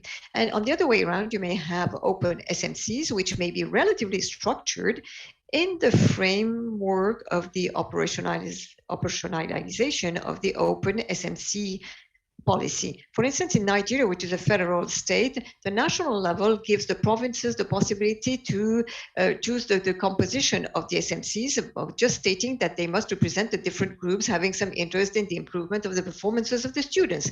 And for the federal states, we see that they operationalize these operations by defining the groups and the weight they should have in the SMCs. And finally, what we see is that the composition of these SMCs is quite complex. It's a game of balance. There is an ambition to shake up professional legitimacies. The composition rules they wanted to completely shake up the legitimacies. You have the parents; they are the most important, both in the executive offices and the deliberation areas. And the parents are supposed to hold the key positions like president, treasurer, etc. This is often openly presented as being able to counterbalance that of the head teacher, like in Burundi. In the training module for SMC, you have an expert that which can read here, but the headmaster remains a central. The principal, he has a central role to play. He's the one who must launch this process. He is the one who has a good knowledge of the text and the rules more than the others. He has a level of education which is often higher than that of the other stakeholders and a better knowledge of the school, of course. And the teacher's position is more limited in this SMCs. And their role is not really well documented. That of the students is also limited. And very often they talk of a lack of maturity, and they prefer to have instances for the students when they're faced with difficulties because they have to deal with a management committee full of adults. Another important point is an ambiguous relationship with the parents teachers associations. We have different types of situations. You have SMCs where the president of the SMC and president of the PTA at the same time is not possible. In other SMCs, you can accumulate the different positions, like in South Sudan. And in other SMCs, you can see that the PTA's members can be excluded, like in Burundi, or some texts may specify that the members of the PTA members must be the same representing the parents within the SMCs. So in this diversified landscape, it is very difficult to identify situations where the articulation between PTAs and SMCs are simple and functional, both in the text and on the field. So we can see that this approach tries to position itself such as given the independence of the PTAs vis-a-vis the SMC, but also the consensus and the collaboration between both of them, when most of the resources of the school come from the PTA. And there is also an element of confidence in the structure and the representativity of the parents. Should the PTA be a structure to represent the parents in the school? And if you bring closer the PTA and the SMCs, is there any risk of collusion? These are some of the challenges which exist. And here you have a table with the number of representatives for the different stakeholders.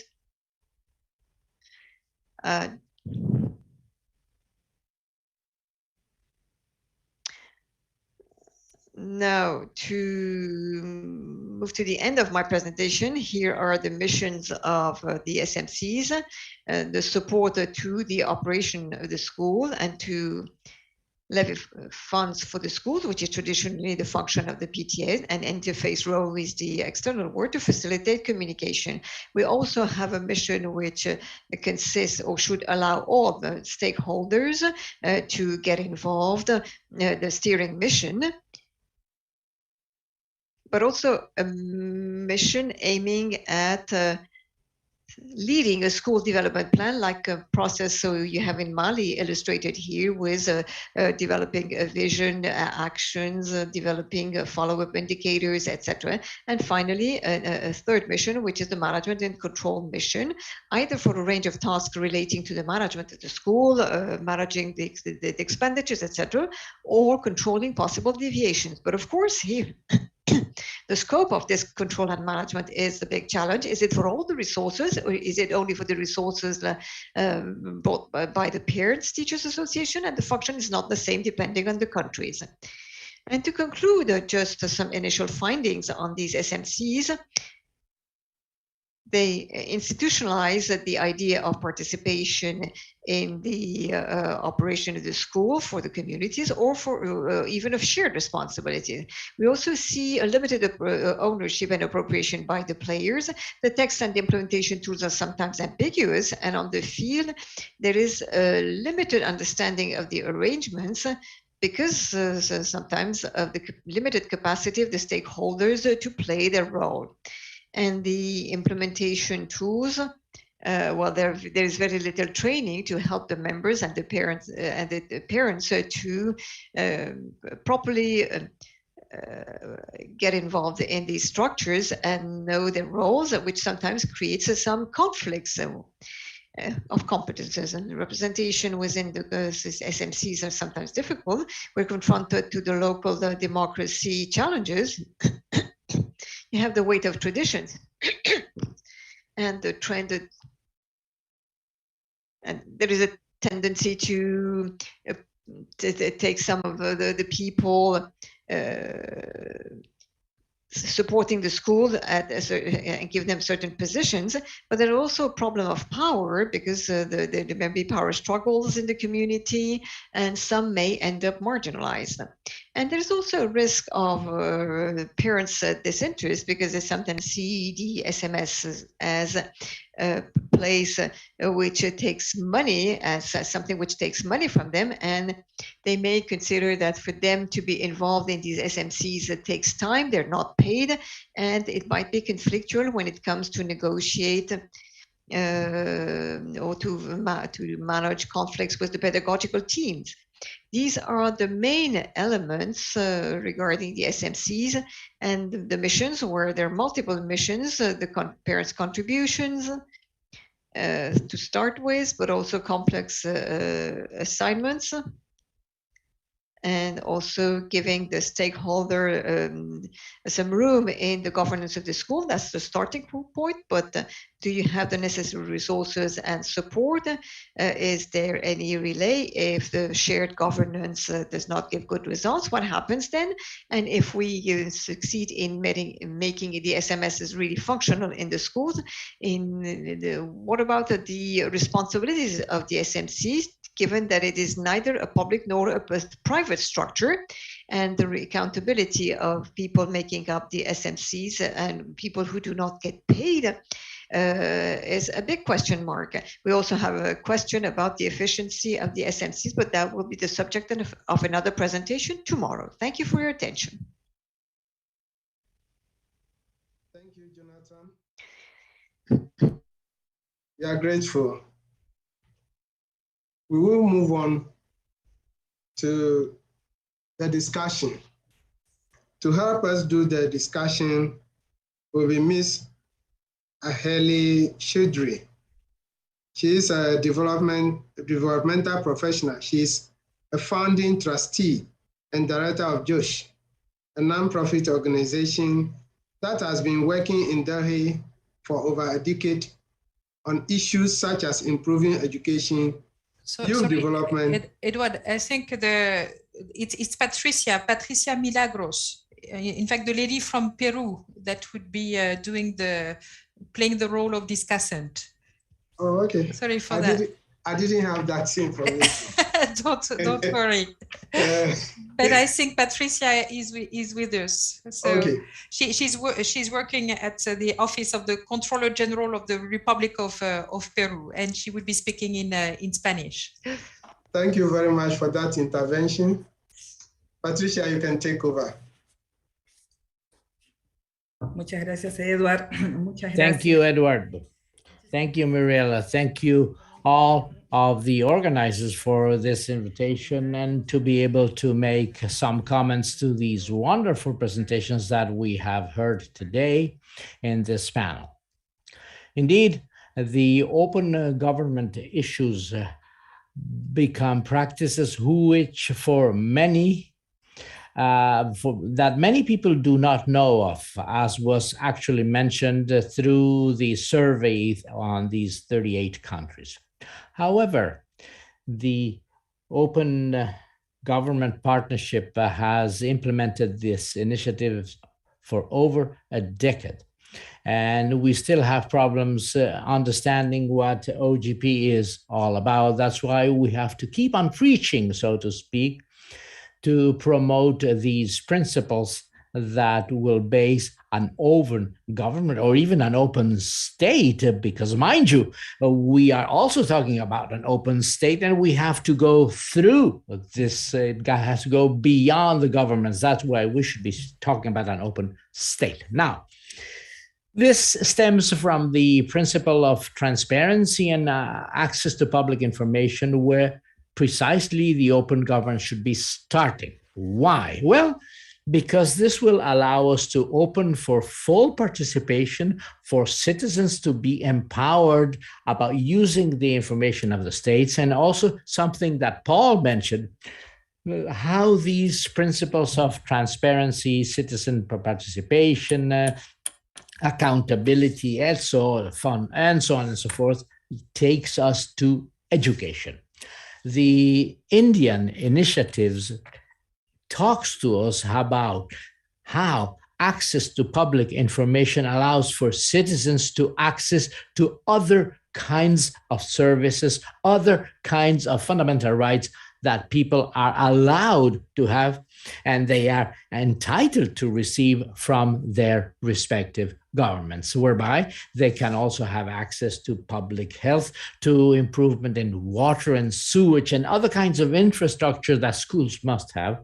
And also this goes hand in hand with social programs that are entitling the students. Now, all of this together provides for services that are excellent, that are timely. And this has been very well pointed out in this initiative from India, where they can have these dialogue platforms in order to identify what the needs are and where to call when this is not the case.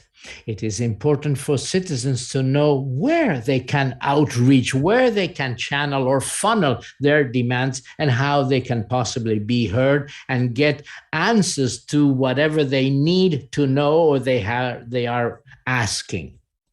From the social audit in education, India has allowed, through its public agencies, to know what is going on and to outreach the public based on the different initiatives that have been taken by the government. Now, the possibility of focusing efforts in the field of education also allows us, so to speak, to put the supervising body inside the budget that is given to the schools. Therefore, Ukraine has been able to develop a model that opens a space of participation with all stakeholders, and all these stakeholders make or build the ecosystem that allows them to follow how the funds used for the schools are being used, and that they can be reallocated on the basis of actual demands of the students or needs of the students, and that they can better gear these needs towards the allocation of resources, and also to be able to have a better control regarding other budgets. And therefore, this will allow for this education community to take on board what kind of money is coming in and how it is being distributed towards the needs that are coming from all of the stakeholders that build the educational ecosystem. So these are formats and models that have been developed by Ukraine that in turn allow for a proper observation of, on the one hand, the public expense, and on the other hand, how this caters for the needs of the educational community.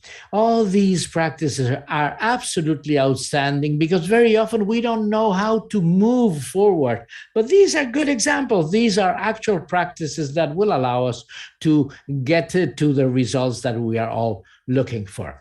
Now, with the comité de gestion, the management committees are being used by the interested parties. They may have challenges, for example, to find the proper synergies or the different shapes that they can use in organizing these committees? Sure, but they already have the notion, the interest, the will to put that in practice, and therefore the collaboration allows to move forward. However, we should take into account that the role cannot only be of one of the parts. The role has to be shared as a shared responsibility of each of the parts of the educational community. Mind you, from the principal, the teacher, the pupil, the parents, and higher instances of local governments or the ministries or the executive who is in charge of the policy. They all have to get together, but there is a co-responsibility, not only because there is an organization that starts to manage the interest and the attention of the educational systems, but also this leads to parents and other stakeholders to follow through, to follow suit on what is being done in the education of their children. Likewise, the role of the teachers to execute the educational service. Now, all of this takes us to comply with the goals of the educational system. That's why the public policies exist and an open government that will allow for these services to actually reach those they are meant to reach. The students, the educational systems, the schools, etc., and that this is timely for citizens, and especially so because this is in line which has what has been proposed by the Sustainable Development Goals. What are they looking for? Well, they want an impact and having results on the quality of the systems. And if there are needs that these may be resolved, not only through a good service, but also to make sure that the service impacts on the people.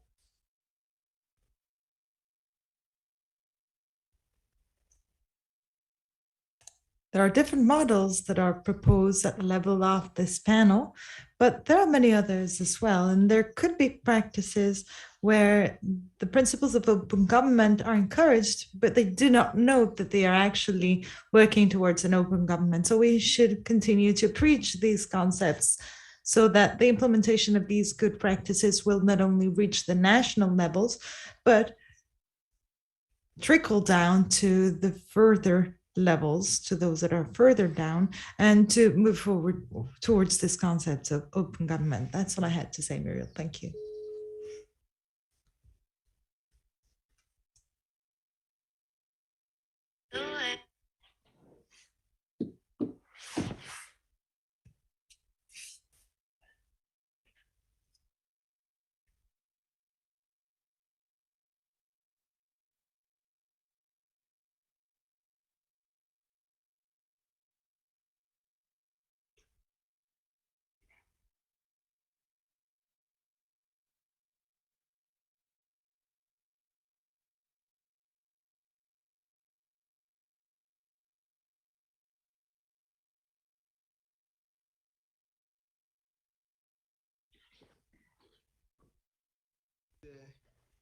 I want to raise one question just for all the presenters. It's about the Open Government Initiative. It looks like it's all about dialogue. How do we get these things enforced so that most especially the student beneficiaries don't become a victim as a result of what will come out of this open government system? So this is for all the presenters to answer. One of the questions that came in is, there is conflict affected countries because it is very hard to apply the concepts and make things work in all open way based on his or her experience. How do people get this thing implemented where there is conflict? I believe that is what the questioner is trying to say. Another question that came in is whether these management committees, school management committees, have the capacity to be able to initiate and take up these open governance systems to function very, very well. That is another question that came from a participant. I think these two, plus the one I posed earlier on, should do. Over to you. I'll go first to Kiriampati, if you can give us. Yeah, thank you. Yeah. Yeah, thank you. I'll address the question about dialogues because that was a very important element of the social audit process in our study. And one of the things that we realized early on, particularly in the case of education, because social audits have been done in other areas in India before, and often tend to be a lot about sort of finding fault within the system or within different levels of the government, and a kind of a little bit of a hostile relationship between the citizens and those in the government, and not very much based on a collaboration. So, and particularly in education, what often tends to happen when one talks about accountability is that the teachers tend to get most of the sort of blame, in a sense, for things not working, whether it's learning levels, or there's a lot of research on teacher absenteeism, etc., etc. So the first thing that we did in developing this modality was to take the teachers into confidence, to basically try and establish trust with them. And to do that, and we wanted to include them in the dialogue process as well. And to do that, we actually included their grievances or the problems that they also faced within the system. And there are several problems that they face as well. Particularly in the Indian education system, there are a lot of non-teaching duties that are given to them, which interfere with their actual teaching schedules. Oftentimes, their own salaries don't reach on time. If the infrastructure is not good, like there isn't proper toilets, etc., they are as much affected as the children are. So in the platforms for dialogues that were set up as part of the social audit, teachers' issues were taken up as well.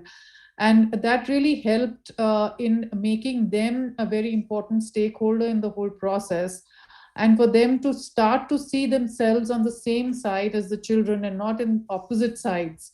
So they took the issues up collectively with the government officials and the administration, and began to feel much more, in a sense, aligned with the processes that were taking place in the school and which were affecting the children. So they didn't feel like they were being put on the other side and the children were on the other side who had grievances and concerns. So that really helped in building that dialogue process. And of course, platforms, if they are close to the citizens, also can facilitate dialogue. If there is too much of a distance between the level of government and the citizen, then again, dialogue is difficult, I agree. And which is why, while the national level was the focus of my presentation, I do believe that the states and citizen platforms need to be closer at the local level and not perhaps at the national level as much. I don't know if that answers your question, but that was our experience. Thank you very much. It's a developing concept, so we'll move on from there.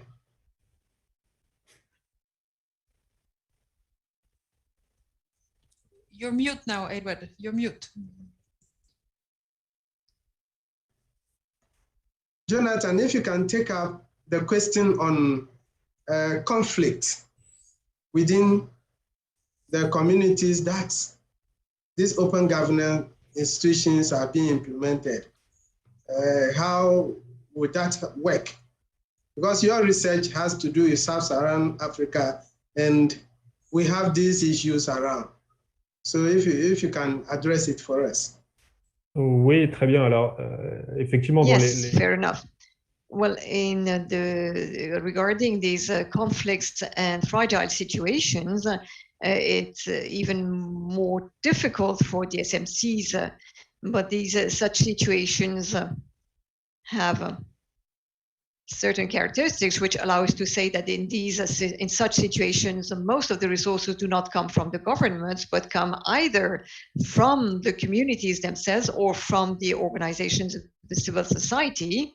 And this leads us to talk about the scope of resources on which the SMCs have a certain authority. That's the first point.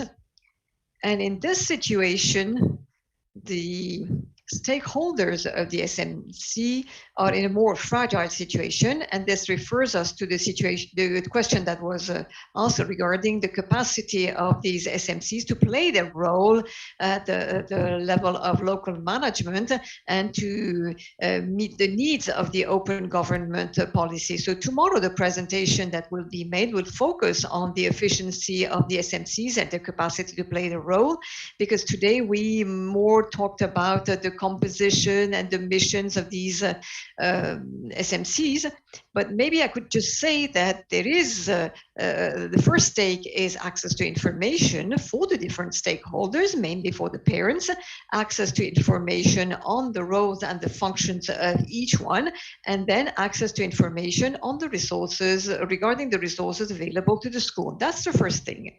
And then the second point, which is included in this question, is the capacity of the members, particularly those coming from the community or sometimes even the teachers, to play their role in this SMC, either regarding the steering of the school or regarding the control and management aspects, because these missions are actually complex, may require competences in accounting skills or skills in the management and follow-up of projects, if you talk about the steering or the monitoring of a development plan for the school.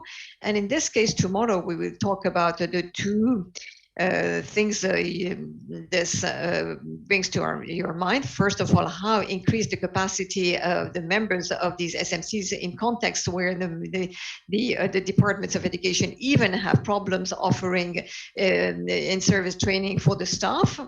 And that's the first thing. And the second thing is to look at the issue the other way around and consider that the SMCs have multiple missions, and would it not be necessary to limit these missions and focus on the most important aspects, those offering more perspectives to fight corruption and to create a citizen control regarding the operation of the schools.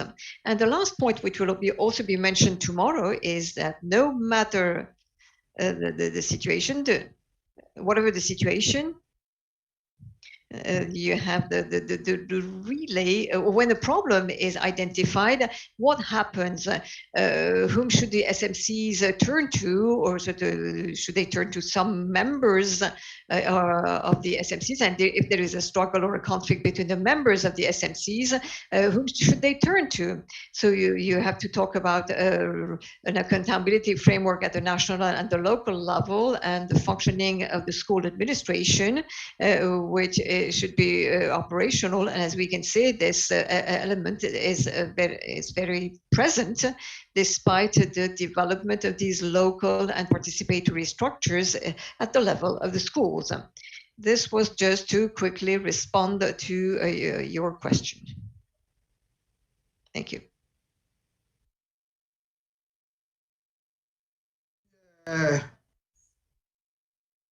Alessandra can address the last question for us in a brief, in a jiffy, the question on capacity. School capacity. Yeah. The capacity of, well, the SMC, I don't think I can. Yeah. Well, our study was about the open school budget. And if I may, I will address several questions that have been in the chat. There was a very interesting question: how do you make people accept and own the policies? And this echoes the question about the dialogue and what Kieran said. So in the case of the open budget, what was important is that you have to involve all the relevant stakeholders in fact, co-creation of the platform itself. So the organization that developed the platform, it consulted first the teachers and listened to their problem. For example, it is exactly like in India, teachers are blamed for misuse of funding, for example. So that is one of the reasons was that the developed platform was made as a response also to teachers' grievances, that they are constantly being blamed for misusing the funds. And in schools where this system worked, there was quite some understanding among the teachers who felt like they are released of this burden to constantly report. They could just have it on the platform. The issue of capacity, however, comes to the situation when somebody had to put the data into the system, and because the system was not owned by the local authorities, this work was not paid additionally. So it became an additional, let's say, social work for one of the teachers. So I think if we want to think of in general the question of capacity, whether it is say SMCs or open budget platforms, those who are to do things, they have to be in, especially if it is obligatory and not a voluntary activity, we have to think of the remuneration in that or any other way. And also I wanted to answer a question Abdu had in the chat, is that non-involvement of parents is a big issue. That is, and what we understood from talking and surveying the parents in case of open budget is that parents have to clearly see what's in it for them if they get involved. So their involvement has to bring results. It can be effectiveness, it can be responsiveness, it can be dialogue. But they have to see that there is a certain feedback coming in. And only the second is they have to know how to do it, to whom you can teach the skills. But there has to be transparently shown that the government or the school or at which level involvement is happening, that there is a reaction. And final point I will make is about conflict affected areas. In fact, open school, was introduced in an area which was in 2014 briefly not under control of the Ukrainian government. There was military action, and this was one of the reasons why the civil society in that town mobilized. So after the territory was returned in control, there was a big push from the civil society to improve governance, so that there were no more separatist moves. So that's my points. Thank you. Thank you very much. I'm grateful. I think this first session has come to an end. We'll break for just 15 minutes and come back for the second session. Thank you very much.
with my colleagues in charge of the live stream? Start.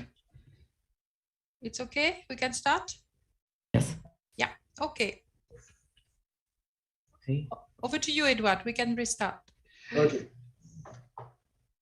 Thank you very much. We are back to the second session of the day. This is the final one. Madam Muriel Poison will give us an opening remarks as we go into the second session. That will be followed by Mr. Marco Antonio Valles, who is a consultant in sociology in the areas of human rights education, social intervention, and security policies. He has carried out research work for the Legal Defense Institute on the recruitment of minors, social factors, and Legal Defense Institute framework. Thank you. You are welcome. The second presentation will be done by Mr. Paulo. Paulo does research in educational management, educational theory, and urban rural sociology.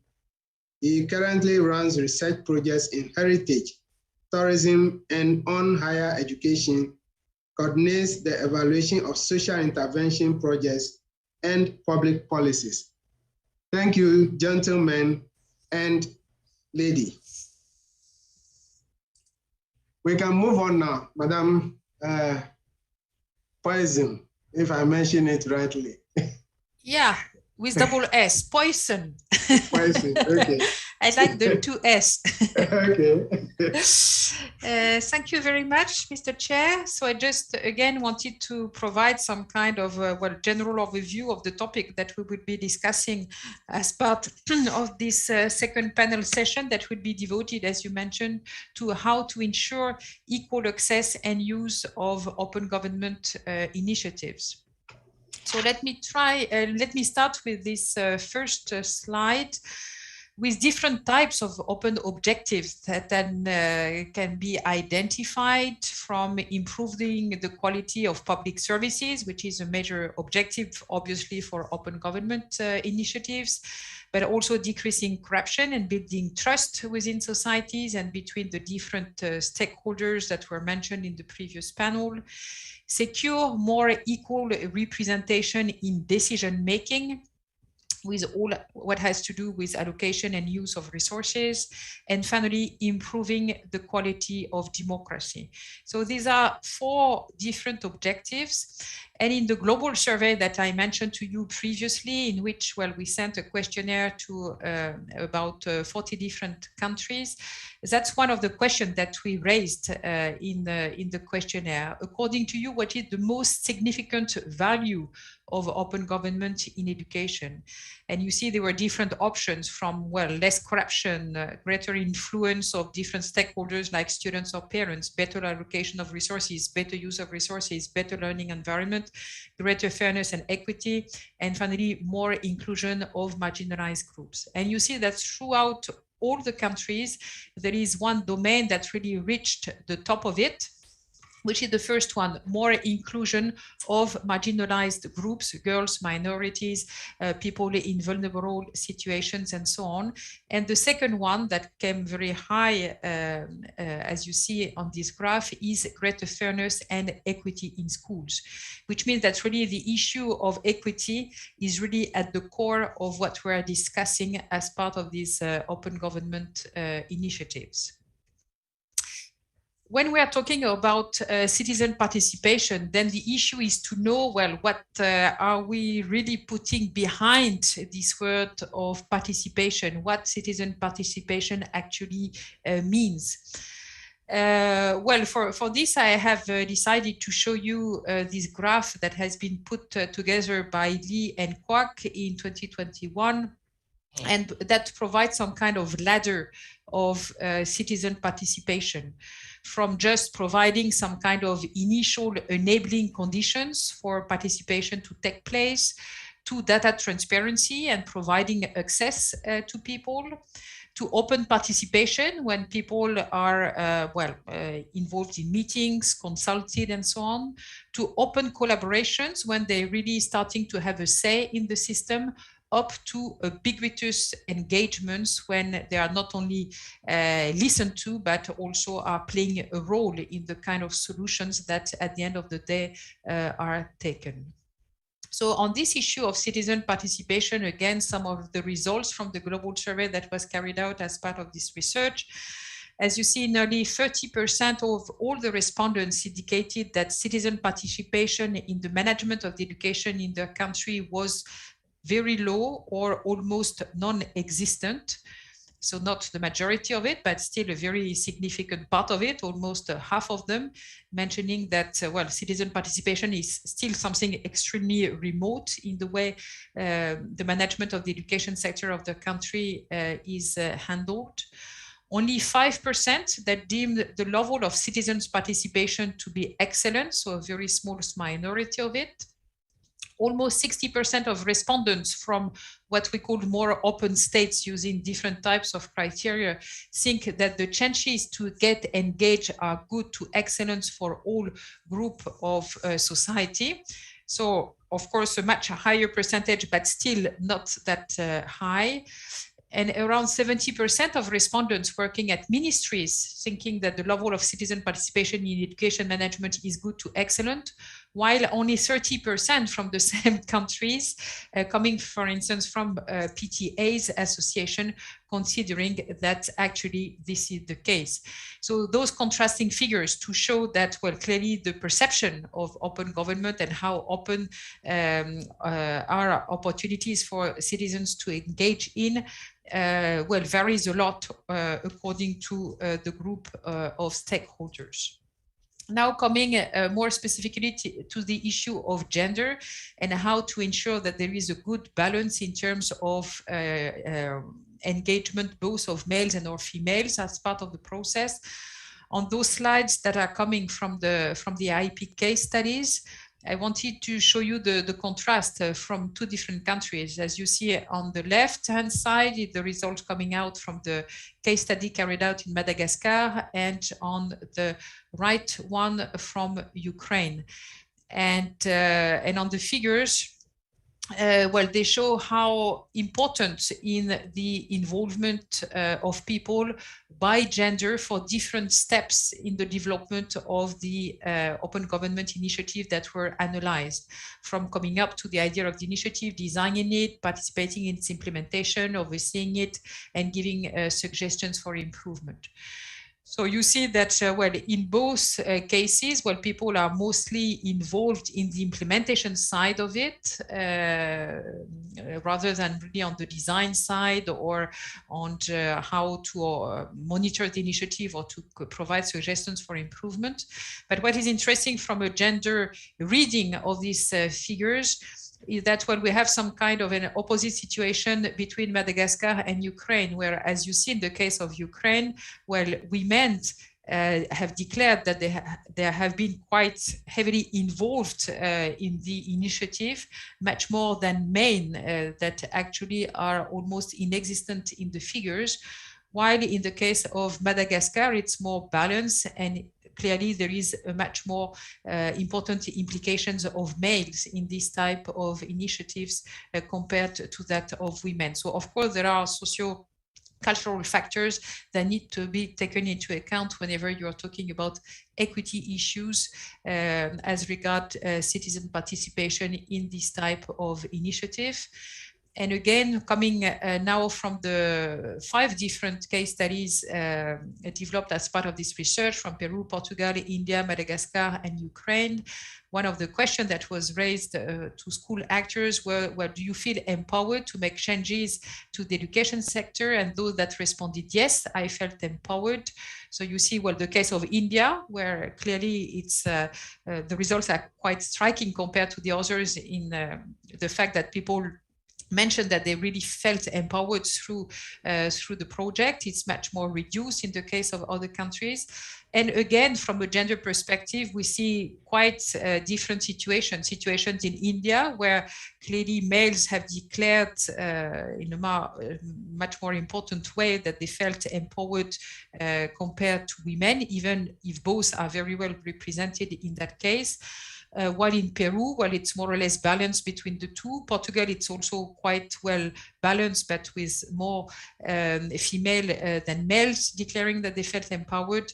And that's some kind of a similar situation, for instance, in Ukraine. So of course, talking about gender issues and how to engage males and women in this type of initiatives have to be seen in very specific context. And then a second topic that we would be discussing as part of this second panel is, well, how to make sure that also the youth really feel engaged as part of these initiatives. One of the case studies that will be presented later as part of this forum will be the one on Colombia in Bogota. And for instance, in this one, the kids have been directly involved in the initiatives by providing regular feedback on the meal that they receive on a daily basis. And you see that in fact 60% of the students in both rural and urban areas give regular feedback on the meal they receive every day by means of various channels of communication, first directly to teachers, as you see, then directly to class supervisors, then to the parents, then less to the head teachers. Some of them don't know, or through other means. But well, this graph just to show you that there are good and efficient ways of involving youth in this type of initiative, as we will hear, especially by the next two presenters and speakers, as they will share and present to you two initiatives where especially youth and pupils have been actively engaged in the process. So over to you, Edward, to pass on the floor to the two next speakers. I think starting with Marco and Peru. Thank you very much. We will move straight to the next presentation to be done by Mr. Antonio. Take over, Mr. Antonio. ¿Qué tal? Buenas tardes. Hello, good afternoon, good morning, good afternoon, good evening, wherever you are. So, good afternoon to you in Paris. My name is Marco Antonio Vélez, and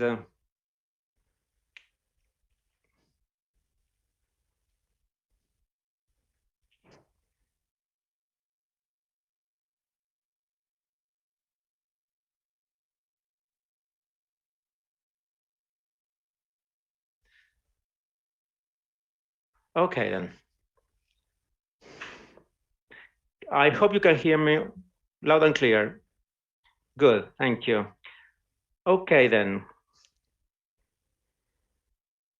In this case, I will be speaking about a case study in Peru, which we call youth auditors implemented by the Peruvian Audit Office. This office is the agency within the state which promotes public policies and a creation of a culture of integrity, and also to fight corruption. It also monitors to check irregularities in other departments or ministries, which might be involved in certain, not very clear procurement actions, or some weird situations. So as part of this framework, the Audit Office has developed this Young Auditors Program. This case study was conducted between January and August 2021, 20 interviews involving the Ministry of Education, local educational authorities, and school management. We organized focus groups, interviews, 5 institutions or schools from Lima, that's urban, the capital city, and the IIEP department, which is located on the coast. It's a semi-urban environment. The modality, well, was remote because of the COVID pandemic, And first of all, I would like to thank the Sub-Directory for Prevention and Integrity and the Sub-Directory of Citizen Participation for facilitating the implementation of the case study.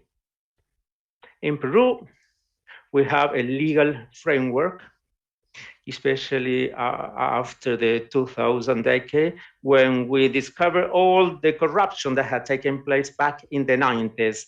So new public policies were implemented to foster a responsibility culture within the state in order to control any possible corruption that might crop up. We have the National Policy for the Promotion of Integrity and the Fight Against Corruption, which mandates the main guidelines in these fields with indicators for state agencies in order to develop a culture of integrity. We also have the National Integrity Promotion and the Anti-Corruption Plan, including the indicators, the actions and mechanisms that have to be implemented in this case. The Audit Office, you can see the strategic objectives on the screen. And the objective is to foster a culture of integrity in schools. And through this plan, well, the government implemented these young auditors programs. There are other mechanisms which are part of the National Ministry of Education. There is also an agreement between the Ministry of Education and the Audit Office to implement this program, both at the national level and at the local level and at the school level, of course.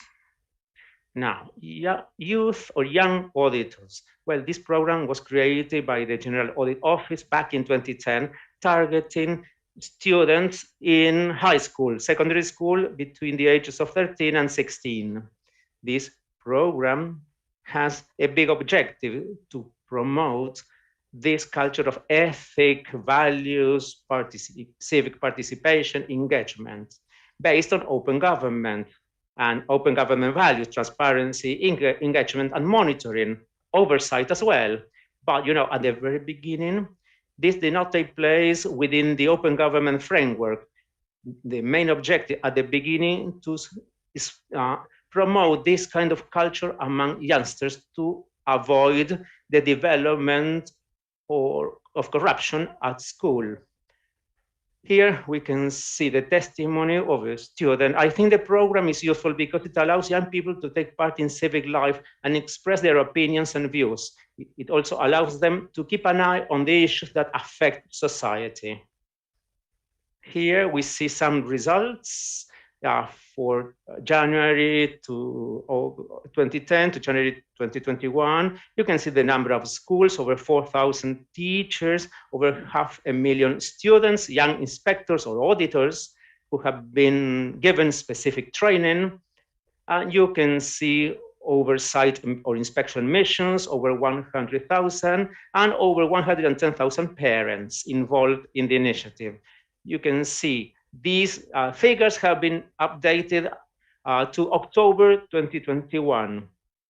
So you can see the exact figures on the screen. This number of students has gone up to over 800,000. You see the virtual context because of the pandemic, this remote work. You know, students have had to attend classes, through computers using virtual platforms.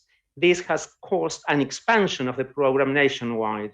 So students have got more involved, more deeply involved through networks, and they have conducted their inspection missions virtually.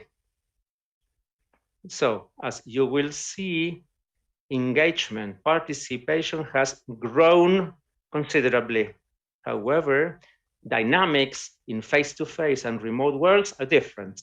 While the actors involved, well, you have the Audit Office, the National Audit Office, which is responsible for the overall program, the Ministry of Education as a collaborator, and responsible for implementing the program at school level, and responsible for contact with local authorities the communication channels of the audit office. They conducted advertising campaigns on the media work, on television, and they disseminate information about the program. At the local level, the regional educational oversight bodies responsible for implementation of educational policy, also local education management offices, it's a lower level.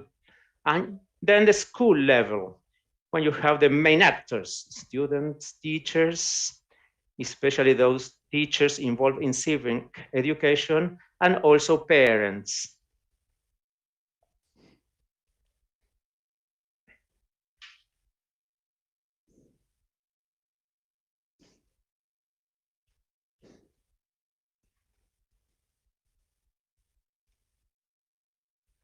Okay, planning the school inspection mission.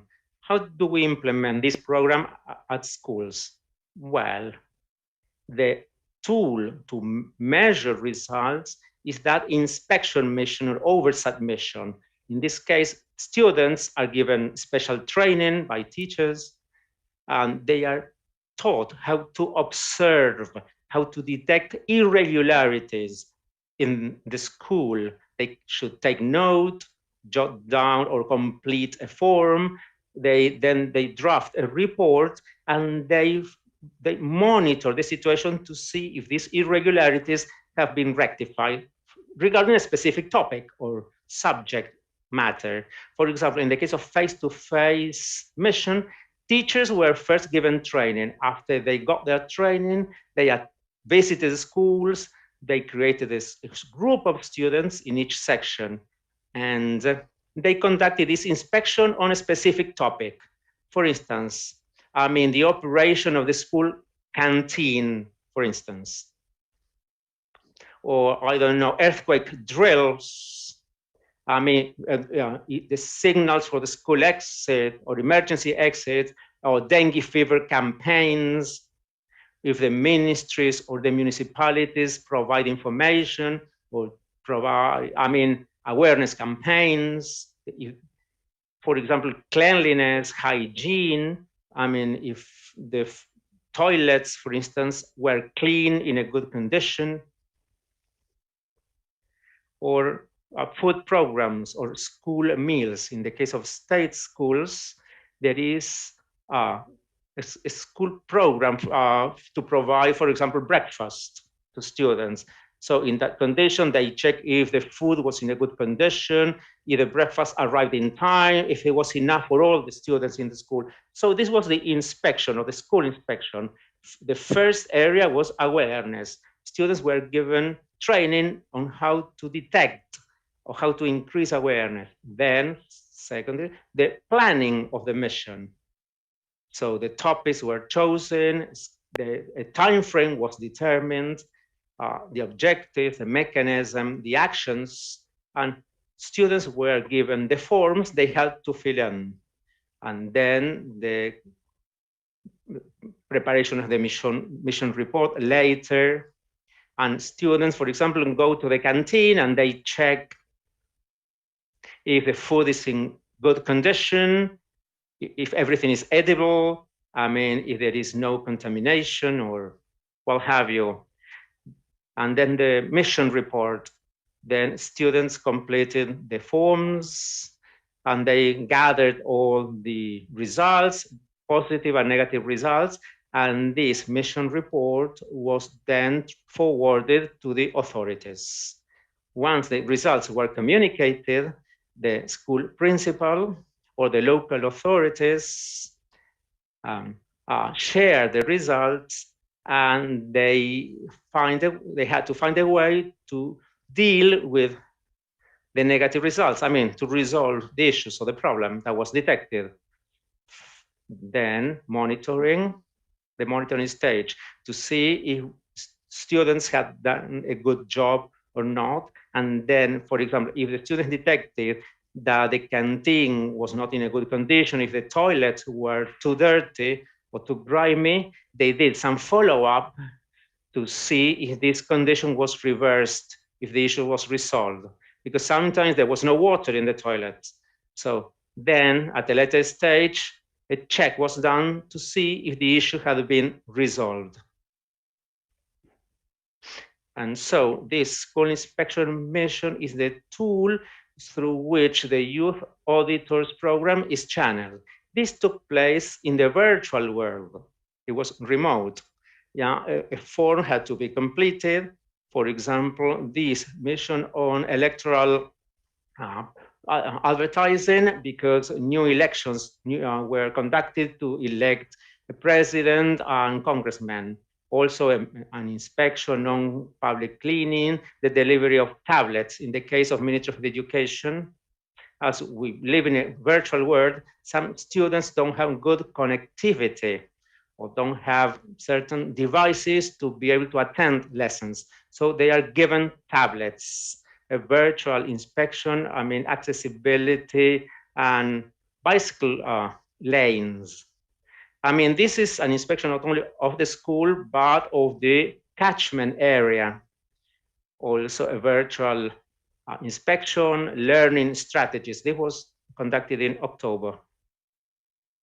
Here you can see the form that students had to fill in with school data, the regulations about this inspection. And here you have the questions and the answers, yes or no.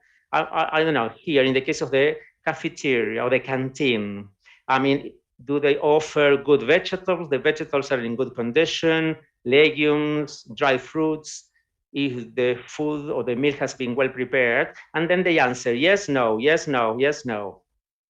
And once the student has completed the form, they draw up the report, they collect all the positive answers, all the negative answers, and they get a percentage on a report. Access to information. Now, this is the method by which the audit is taking place. How do the pupils get trained? How do they get to the program? Now, especially now in the virtual mode. As you can see, pupils now access on the website of the schools and through the social media. The social media in Peru have had an expansion of the use of these networks by the students themselves and these virtual platforms as they are known.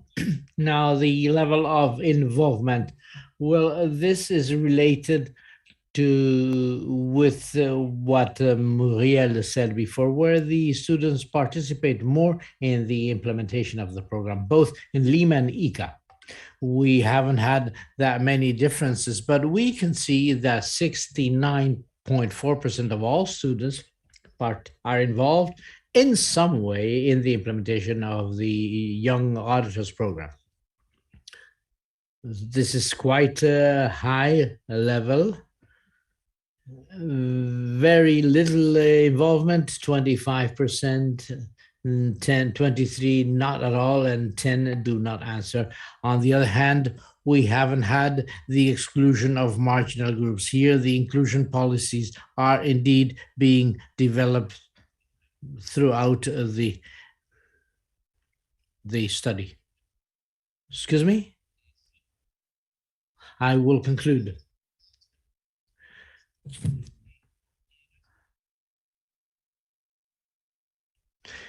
Yes, the effective leadership, an effective leadership has been that of the young auditors, then the compliance of goals, to which extent the goals have been achieved. And an important result is the trust both in students and women that are really trusting the program. And success stories, well, or keys to success, the risks are those of the internet and maybe lack of budget, because there may be some governmental decisions that do not contribute to the success of the program itself. These would be the main conclusions and recommendations and results of the Young Auditors program. It is considered as a program that is useful for the detection of bad practices, and the students are more trusting the schools and the teachers. That's all I have to say. Thank you very much.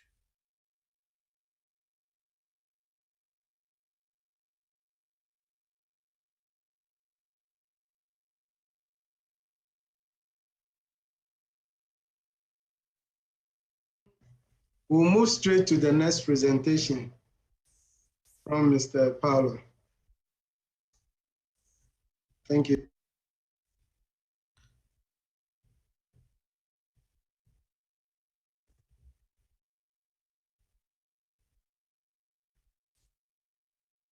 Yes, Paulo, you can just move with the arrow on your keyboard, yeah. Oui, c'est parfait, on voit bien.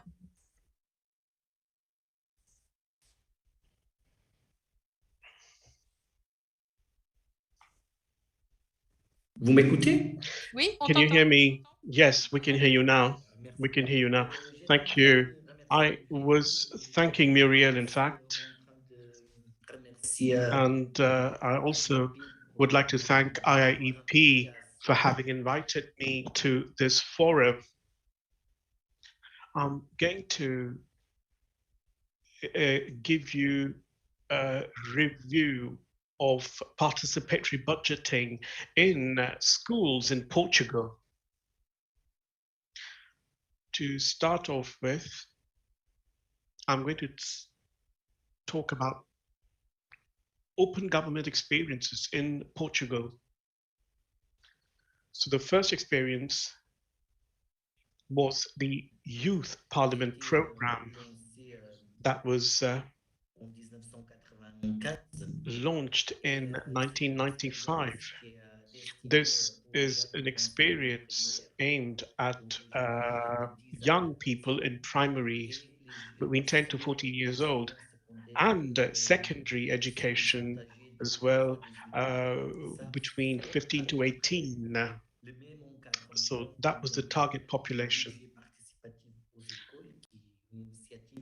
So this is an initiative, as I said, was launched in.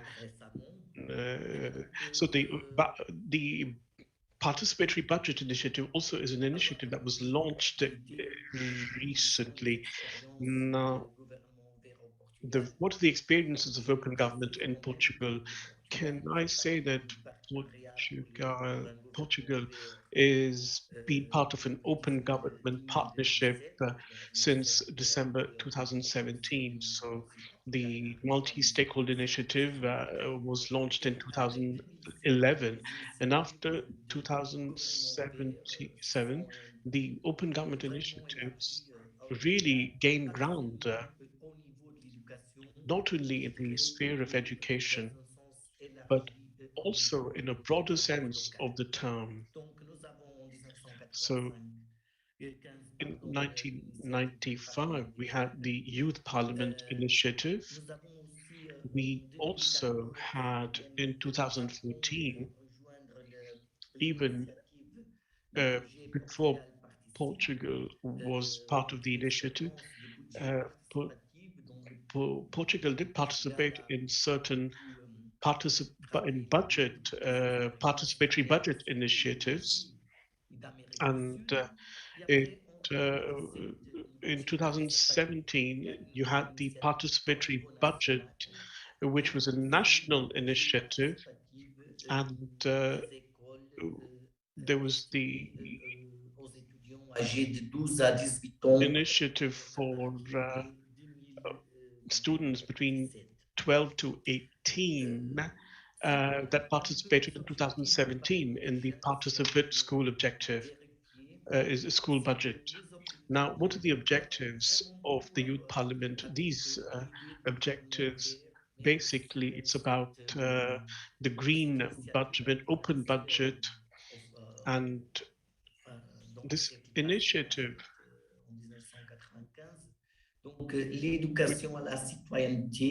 So we have educating for citizenship, which is stimulating the youth to gain a taste in civic and political participation. And another objective was to get students acquainted with the parliament, the decision-making processes, the rules of procedure, and another objective was to provide experience in electoral procedures. Now, this initiative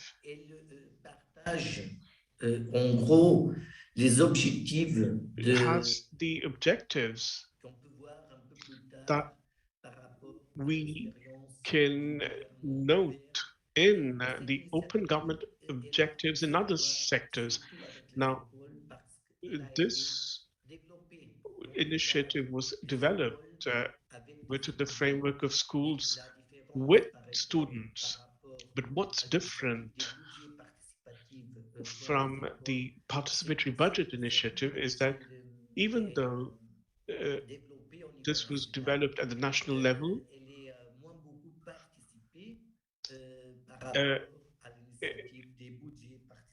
it has less participation compared to the participatory budget initiative.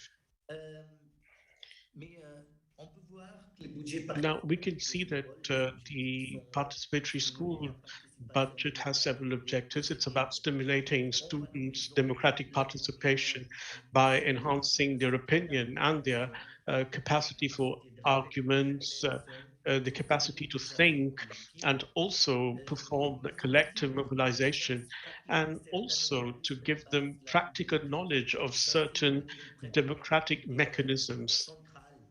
So this is the central idea behind the participatory budget initiative. There's also a second objective. Donner une relevance, c'est l'idée que cette initiative This initiative should help students to combat lack of confidence and estrangement of young students with democratic institutions. Now, within the framework of this initiative, either students or even organizations and associations that represent parent associations, they talk to the local government to develop initiatives in each school.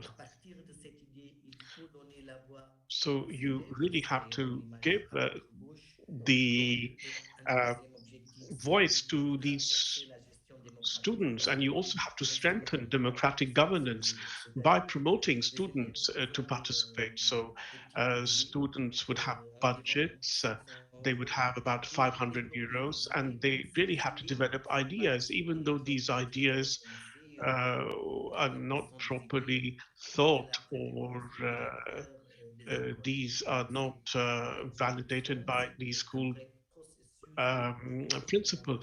So again, it's all about arguing your case, about participating, and rallying students around an idea. Now, we have environ 300 enquêtes et 12 entretiens semi-structurés. There was literature review. We have had 291 surveys and semi-structured interviews, and the sample included 65% of urban schools and 35% rural schools. And we had a random selection of both public primary and secondary schools. We chose about 6 to 12 schools per school district, depending on the size of the district. And the selection method was random.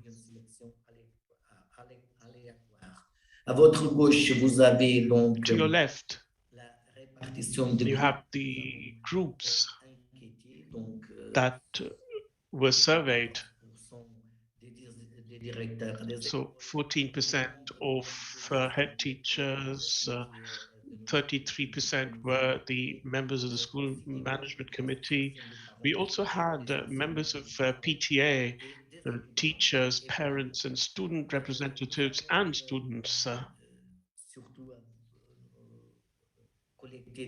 We also collected responses from both men and women. I mean, we in Portugal, a majority of the teachers are women.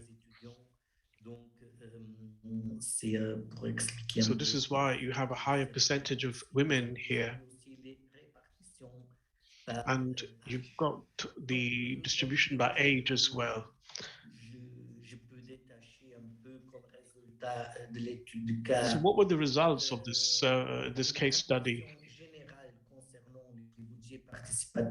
So the question was, what is your overall impression of the participatory budgeting for schools at your school? Now, there were diverse groups that expressed their opinion, and they consider that this initiative of participatory budgeting was a rather positive experience. So as you can see, majority of these people say that it's somewhat positive. We can also see that both students and the school principal or members of the school management committee are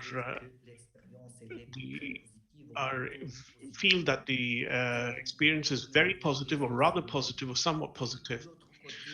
The teachers, then we've got parents, the members of PTA associations, they do not have a direct intervention in the initiative, and they know they're less acquainted with the initiative. They do not participate at the same level, except when the PTAs are really engaged, really committed in schools, and they find extra resources to fund certain school activities and projects.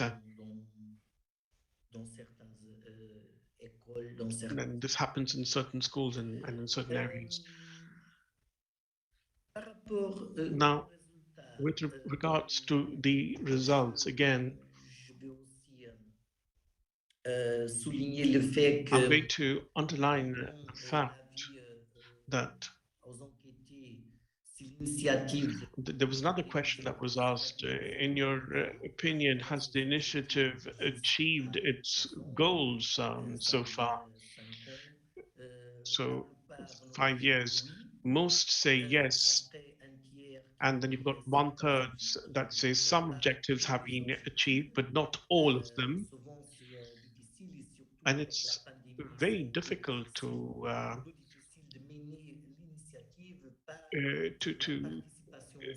get the initiative to its fruition because of the pandemic.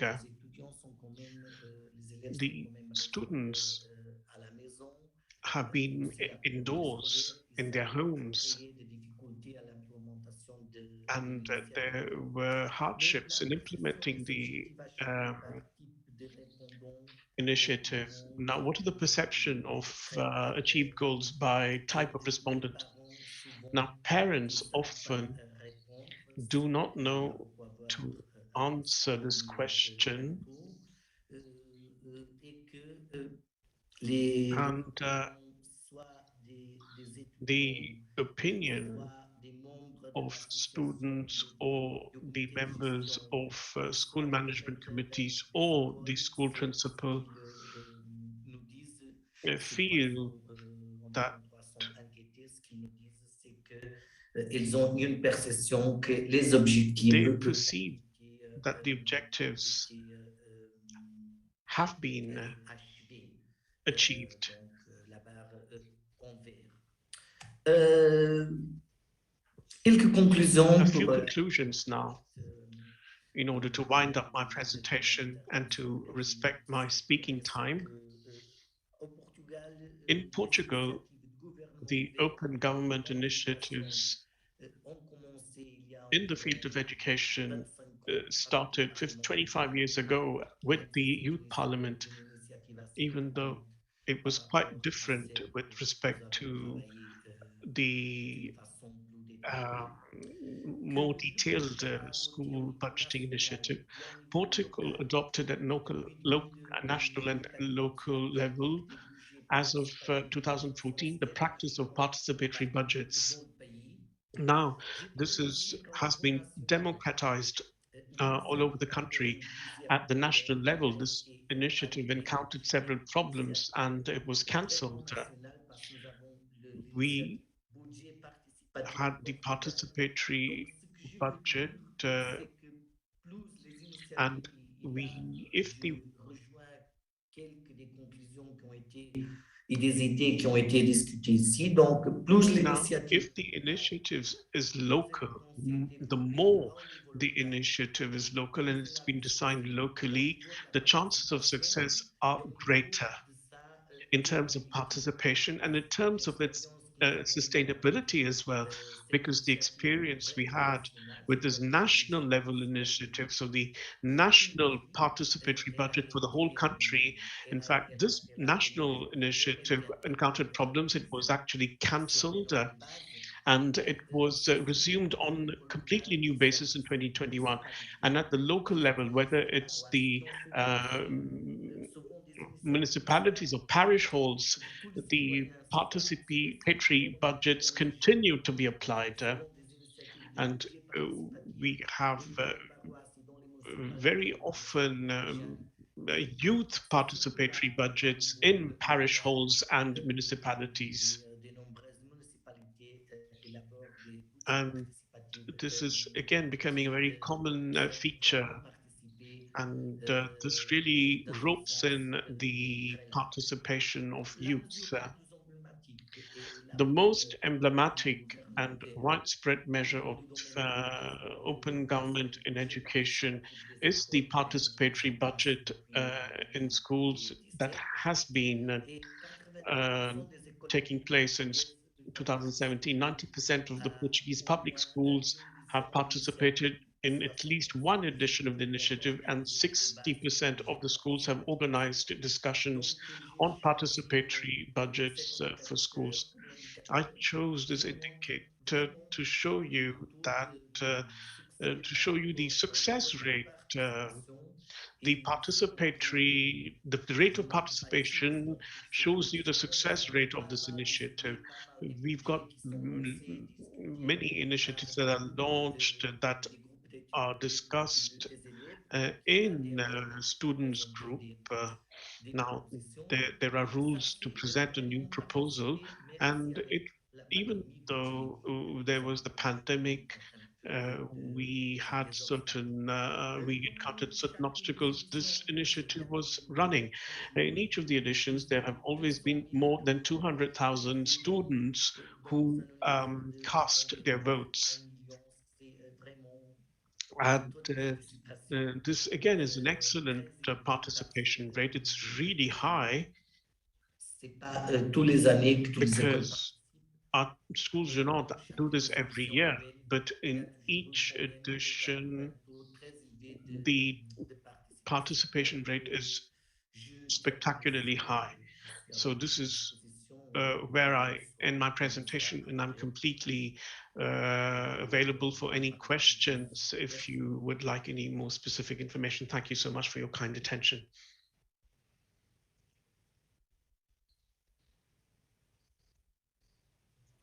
Thank you very much for staying within time.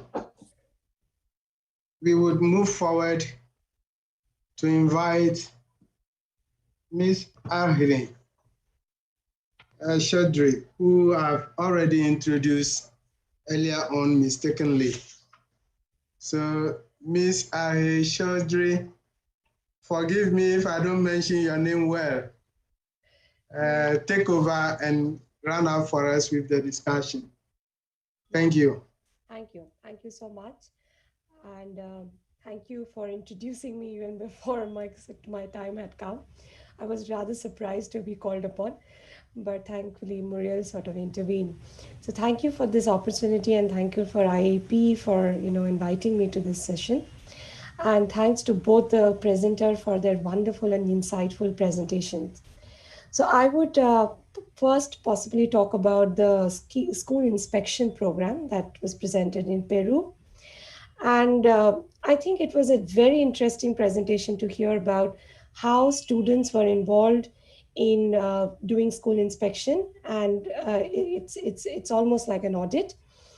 It's, I think, it was interesting in two things, because it trains and gives the opportunity for young students to acquire and digest information and then use that information to actually monitor what is there at present and what ought to be. So this kind of skill where you actually are able to use the information, digest it, and to use that information to monitor is a very important program, and I think it's a wonderful thing. However, there was one point that I found very striking in this in the presentation, was the mention that this particular kind of program gives the opportunity for students to identify malpractice. Drawing from the experiences from India, I think any kind of monitoring or auditing exercise should also account for power, the dynamics of power and what it entails, especially in a school environment. And so I guess because students are also in the school as well as interacting with these teachers, so it develops and makes their position within the school a little more vulnerable to people in positions of authority, and especially school authorities, to be able to point out malpractices. So that was something that I felt that, how does this initiative actually account for power and the dynamics of power that kicks in when any kind of monitoring and these kind of auditing experiences come through. So that was one striking point from the Peru presentation. Thank you, Antonio, for your thank you, Pablo, for your presentation on Portugal. I think it was a extremely insightful sort of experience to know that such things are going on, and it's wonderful that it's been going on for so many years, and especially even at the local level. I felt there were two very striking points in your work and this particular case study. First, it allows students to actually link services to budgets. So because often we see these things too separately. So you see gaps in services and entitlements, and you see gaps in budgets, and you often don't actually link them. That often the gaps in services are actually also because budgets are not adequate, or there have been problems in fund flow. So that's an important thing to learn at a very young age. And I think this initiative, if it's doing it, it's wonderful in that way. The other striking thing in this particular initiative was the fact that it allows students at a very young age to help them prioritize. Because often in school environment, there are many things going on, and you have to prioritize in part to be able to budget and allocate and spend those budgets. However, I would want to also understand a little more if the budgeting was actually linked to school development plan. Was more schools allocated more money based on the budgeting that they were doing? Or was it just the spending that they were participating in, deciding on the spending of whatever fixed budget that they had? So it would be nice to know about these two aspects a little more. Having said that, I think, because this session was on talking about youth and women, I would like to just quickly, briefly draw upon my experience of working for over a decade in India. And as my other colleague, Kiran, had mentioned about the social audit pilot which happened in India after the Right to Education Act came into being in 2009. I was fortunate enough to be actually implementing one of that pilots in one of the states, which is Delhi, which is the national capital of India. And here we found that engaging young people, as we were doing in kinds of school inspection process, who are not essentially maybe part of the school, but actually youth who are of the community, are well informed about the school conditions, understand the experience of being in that school, but have passed out, which helps in coping, helps in managing or mitigating the power relations, because then they are far more vocal about identifying malpractices or any other gaps that may remain in school. So we felt we engaged a lot of young people in this work doing social audit, and it was really helpful. The other group that we worked with intensely, and it was actually a surprise for us that amount of interest that they took, were actually women, because women, being the mothers, are by far more invested in the education of their children, by default, because also because they have more time and they spend more time at home with their children. Fathers often don't have that kind of time to invest. So women were far more interested, and they got invested in this kind of auditing process as per our experience. And we felt that when you train them and then put them in spaces where they can use their participation to make inroads into open governance, instead like in the school management committee, then they are able to ask more informed questions. So what we had done is we had trained women, and we helped them get themselves nominated and elected in the school management committees, and they were able to use that space to raise legitimate questions about governance, about service gaps, and also about budgets. I would just end by saying one last thing about a little anecdotal story about how, when we were trying to train our women who are mostly almost illiterate, and they come from really poor neighborhoods. So the myth is that women are generally not good with money and financing, doing budgeting and understanding, because that's a general myth. They're not good with money and maths. So they had a huge block when we were trying to talk to them about looking at school budget. And what we started trying to tell them, that if you are managing your homes well, and if you can manage your budget of your school, of your home, which your husband hands over the money, and you're able to judicially plan and spend in that whatever money you have to, and feed your children and manage your home, you would be able to do that for the school. And we saw that literally a coin dropped for them, and they started understanding the school budget and taking ownership of school budget, just as they do as judiciously as in their homes. With that, I will end, and thank you so much for this. Thank you very much for sharing your experience with us. We will go straight to the questions and answers column. And as a moderator, I want to ask some few questions. The first one will go to the IIEP leadership. I want to ask whether, with all this research data available, there's any common platform that can be used across board to improve upon this open government initiative being undertaken. Any common platform across? I know that we have individual country problems, but if we can have a common platform that can be leveraged upon, I want to understand that, if we have something like that. Coming to the participants' questions. There's a question on whether this anti-corruption plan in Peru is being tracked. And then another question is, at what age can the youth participate in this open governance budgeting and open governance initiatives?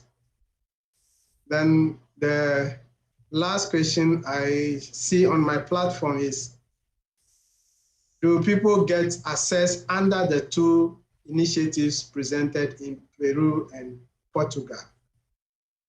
So I think Peru and Portugal, the presentation you have done, there's a question on it, whether children are being assessed under these initiatives. If we can take it out from there. I think Madam Poisson can answer my question, and then Peru and Portugal will take over from the rest. Yeah. Thanks a lot, Edward, for putting the two S in my last name. Yeah, in terms of having a common platform, in fact, it's what we are trying to do also through this event, you know, of sharing different initiatives coming from the very different background and context. So that's one of the things that we are trying to achieve through this forum.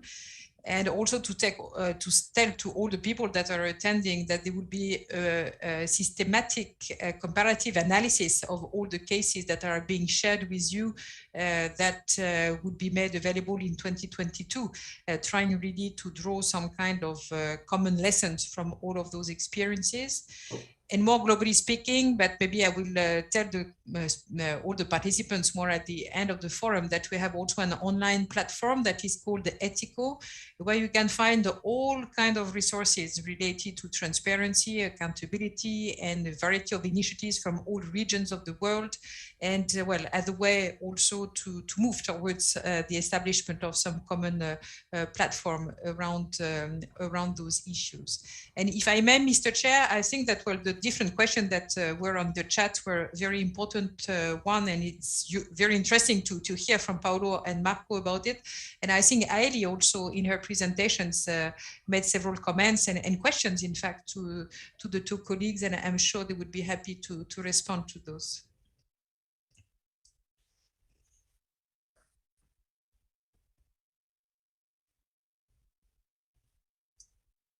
You're mute, Edward. I'll start with Paulo. If you can give us any answer on whether these initiatives are being Edouard. Oui, bien. Yeah. Oui, bien sûr, bien sûr. Alors, Yes, of course. Edward, I would like to thank Riley for the comments as well as the questions raised. I would like to say that regarding the initiative we're studying, the participatory budget in Portugal and the relationship between budget and services, what we can see is that often the proposals made by the students concern projects for which school-based services are not good, such as sewing and sports. What we often see are proposals presented by the students, which are then there is a vote by the school community, by the students, and these are mainly proposals to improve small services in the schools, culture, sports, and then food, the feeding conditions. And it is interesting to see how the school community, through students,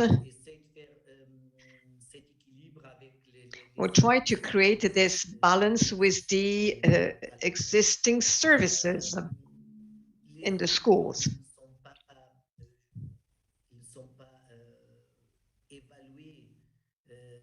Students are not assessed based on their proposals, but the proposals are submitted to a vote. In other words, there are discussions and there is a vote. Not all the proposals which have been voted are selected to be implemented. This means that you have to manage the resources. Resources are limited, and therefore students have to learn to manage their priorities. And this is important in this process.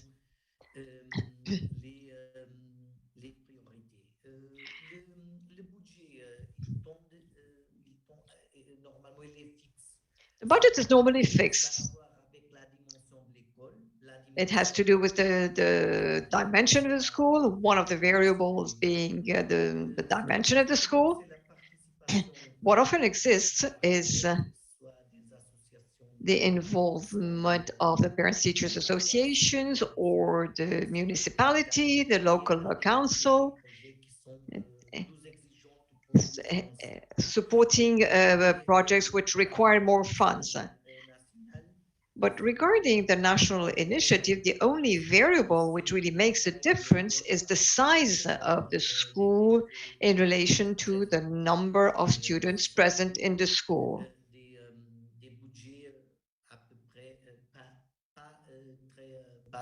But the budgets are never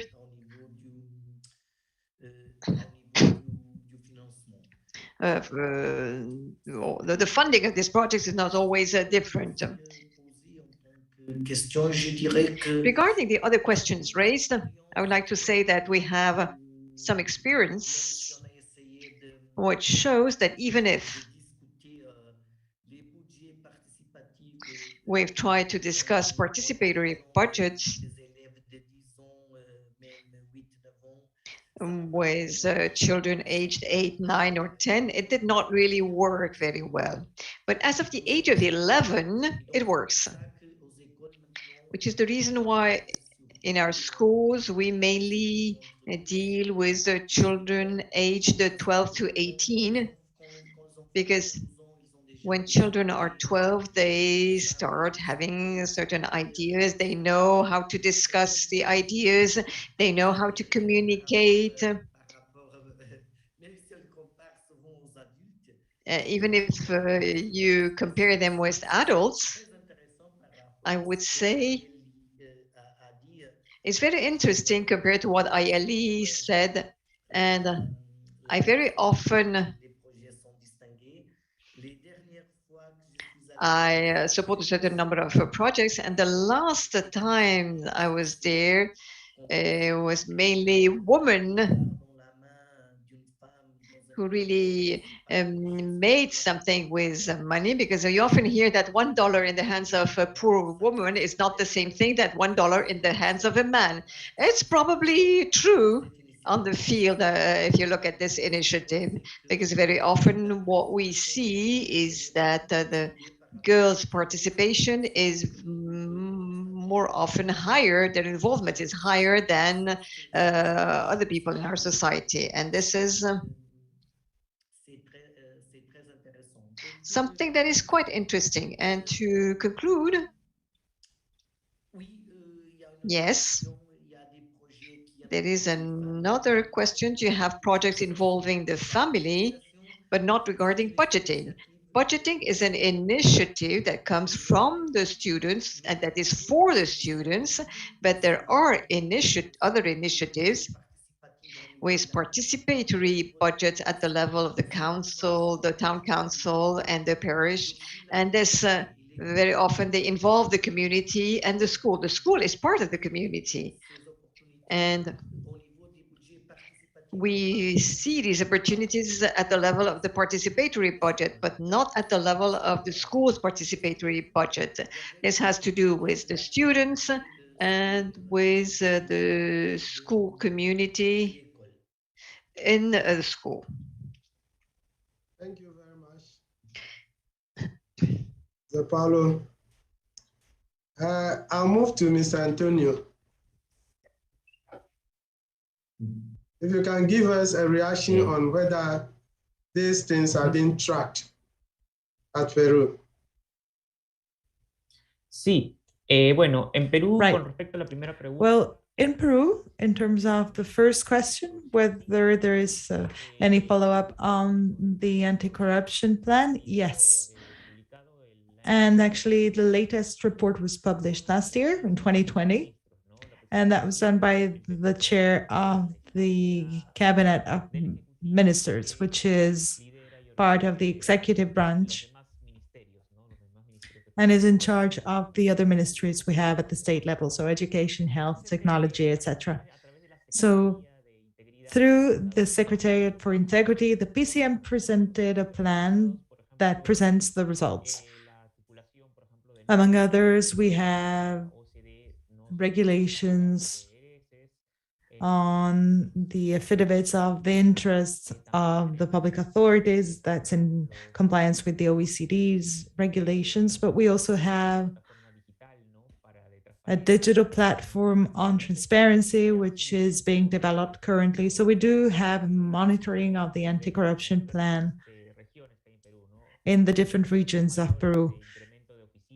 We have seen a higher increase in the number of offices to control the institutions. That's within the framework of the plan to monitor our policies and mechanisms to fight corruption. As for the age of the youth that get involved, in Peru, we have chosen to work with secondary school students, so 12 to 15-year-olds. Given that that is the age at which the students are more mature, but they also have subjects on civic awareness and ethics. So that is where we undertake different activities in order to stress their citizen values, the accountability, solidarity, honesty, citizen involvement. And that is the Youth Auditor Program. And we have seen a number of results ever since we got started with 12 to 16-year-olds. In the case studies in Lima, Ica, and other municipalities, the schools have been working with these programs. And as far as I know, there are other departments in Peru that follow along the same line. They also work with people of these ages. The engagement has been very wide, even higher now with the virtuality, now that students have greater access to internet. We always had issues with connectivity though, but now that it is no longer face-to-face, it gets easier. In terms of gender, I would like to add this further dimension to the discussion. In Peru, we have sadly had cases of femicide and abuse against women, and that is why over the past 5 years with the prior administration, we had to struggle to implement equality policies to face the issue we had.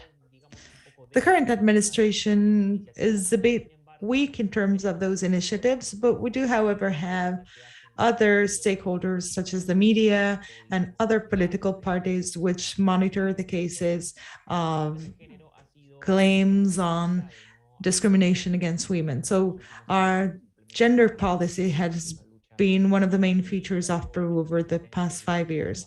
It's been a strong fight, and we have had some resistance from the most conservative groups.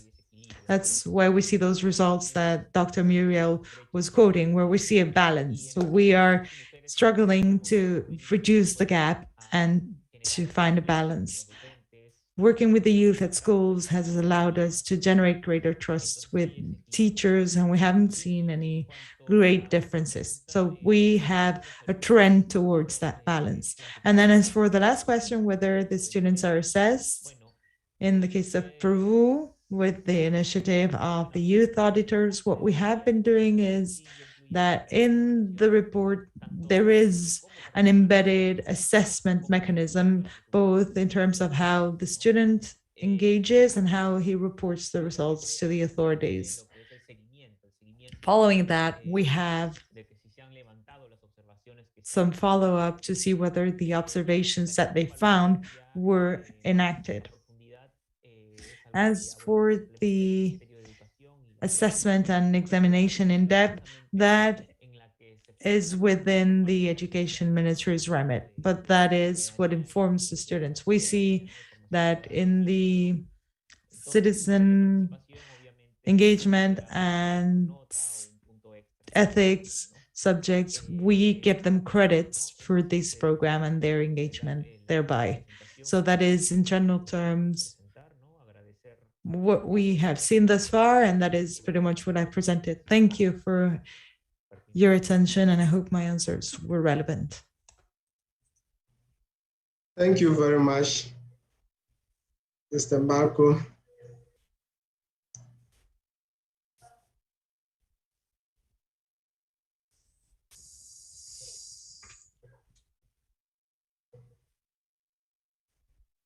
So soon the program is coming to an end.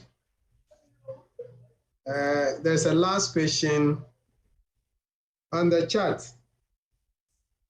It's about at what age can children or the youth participate in open budget initiatives?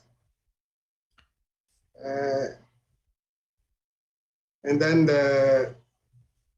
I think it depends on individual countries, how these children are exposed to the understanding of budgets and its implementation and tracking it.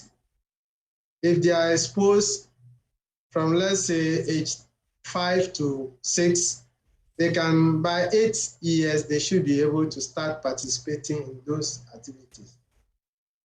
Because we may think children don't know, but they have a lot of things running through their mind.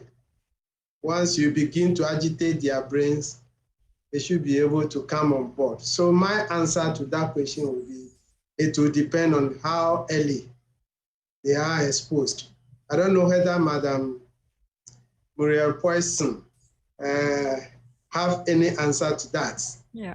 Well, I think the colleagues already have started to respond to this, both Paolo and Marco, Okay. by referring to the age group that were involved in both cases. And I think with some kind of consensus, maybe around the age of 12, even if in some countries it started a bit older. And we have also a contribution from Alexandra in the chat mentioning that in the case of Ukraine, it's at the age of 14. So more or less it's around the teenagers. So maybe, Edward, I don't know if you want to give to, well, above those different questions, some kind of concluding remarks for the end of this day, before maybe we move on to the closing of this session. Yeah. Thank you very much. I will have, from the presentations today, my summary will be to look at a system of building capacity of the school management committees or systems, and then parents as well. It is important from the various presentations that have been made, how children and parents are making impact in this initiative, and to help it curtail corruption and open governance in school systems, they need to build their capacity. Another thing I have realized is the Indian concept of legalizing these kind of initiatives through legislation. Something that I think should be sold to other countries. And if that can be done, it will help improve educational outcomes and improve open governance initiative. The social audit is very, very, very key and dear to my heart. It's something that must cut across. It's something that I think UNESCO and then the IIEP should take up to, if they can support it across board, it will help a lot. If social audits can be done across board, it will curtail corruption. The first place in education. Corruption is not only just about wasting money, but corruption comes in different forms. Abuse of children is also a corruption act that can be curtailed through social audit. And it's something that is dear to my heart as an auditor. And I will plead if the IIEP and the UNESCO can take it up and push it through. In sum, I'll say that all the presentations are very, very, very educative. and I have learned a lot from this presentation. Thank you very much for allowing me the space to also participate in this. Thank you very much. Thank you so much, Edward. It was a pleasure to have you on board. I was sure that, well, all the presentations would be of interest to you, but particularly the one on social audit and maybe how to get a different perspective on how audit can be taken up, both learning from the Indian experience of social audit throughout the country, but also the very interesting one that was presented also from Peru involving youth. So thanks a lot. Well, colleagues, now I think we are at the end of the day. Thanks a lot for your participation, for staying online with us during all this time. So tomorrow we will resume exactly at the same time as of today, meaning at 1 p.m. And so we very much look forward to meeting you again all tomorrow at 1 Paris time. Thanks a lot, and have a nice evening and have a nice day for all of you. Thank you and see you tomorrow. Thank you very much. Bye-bye.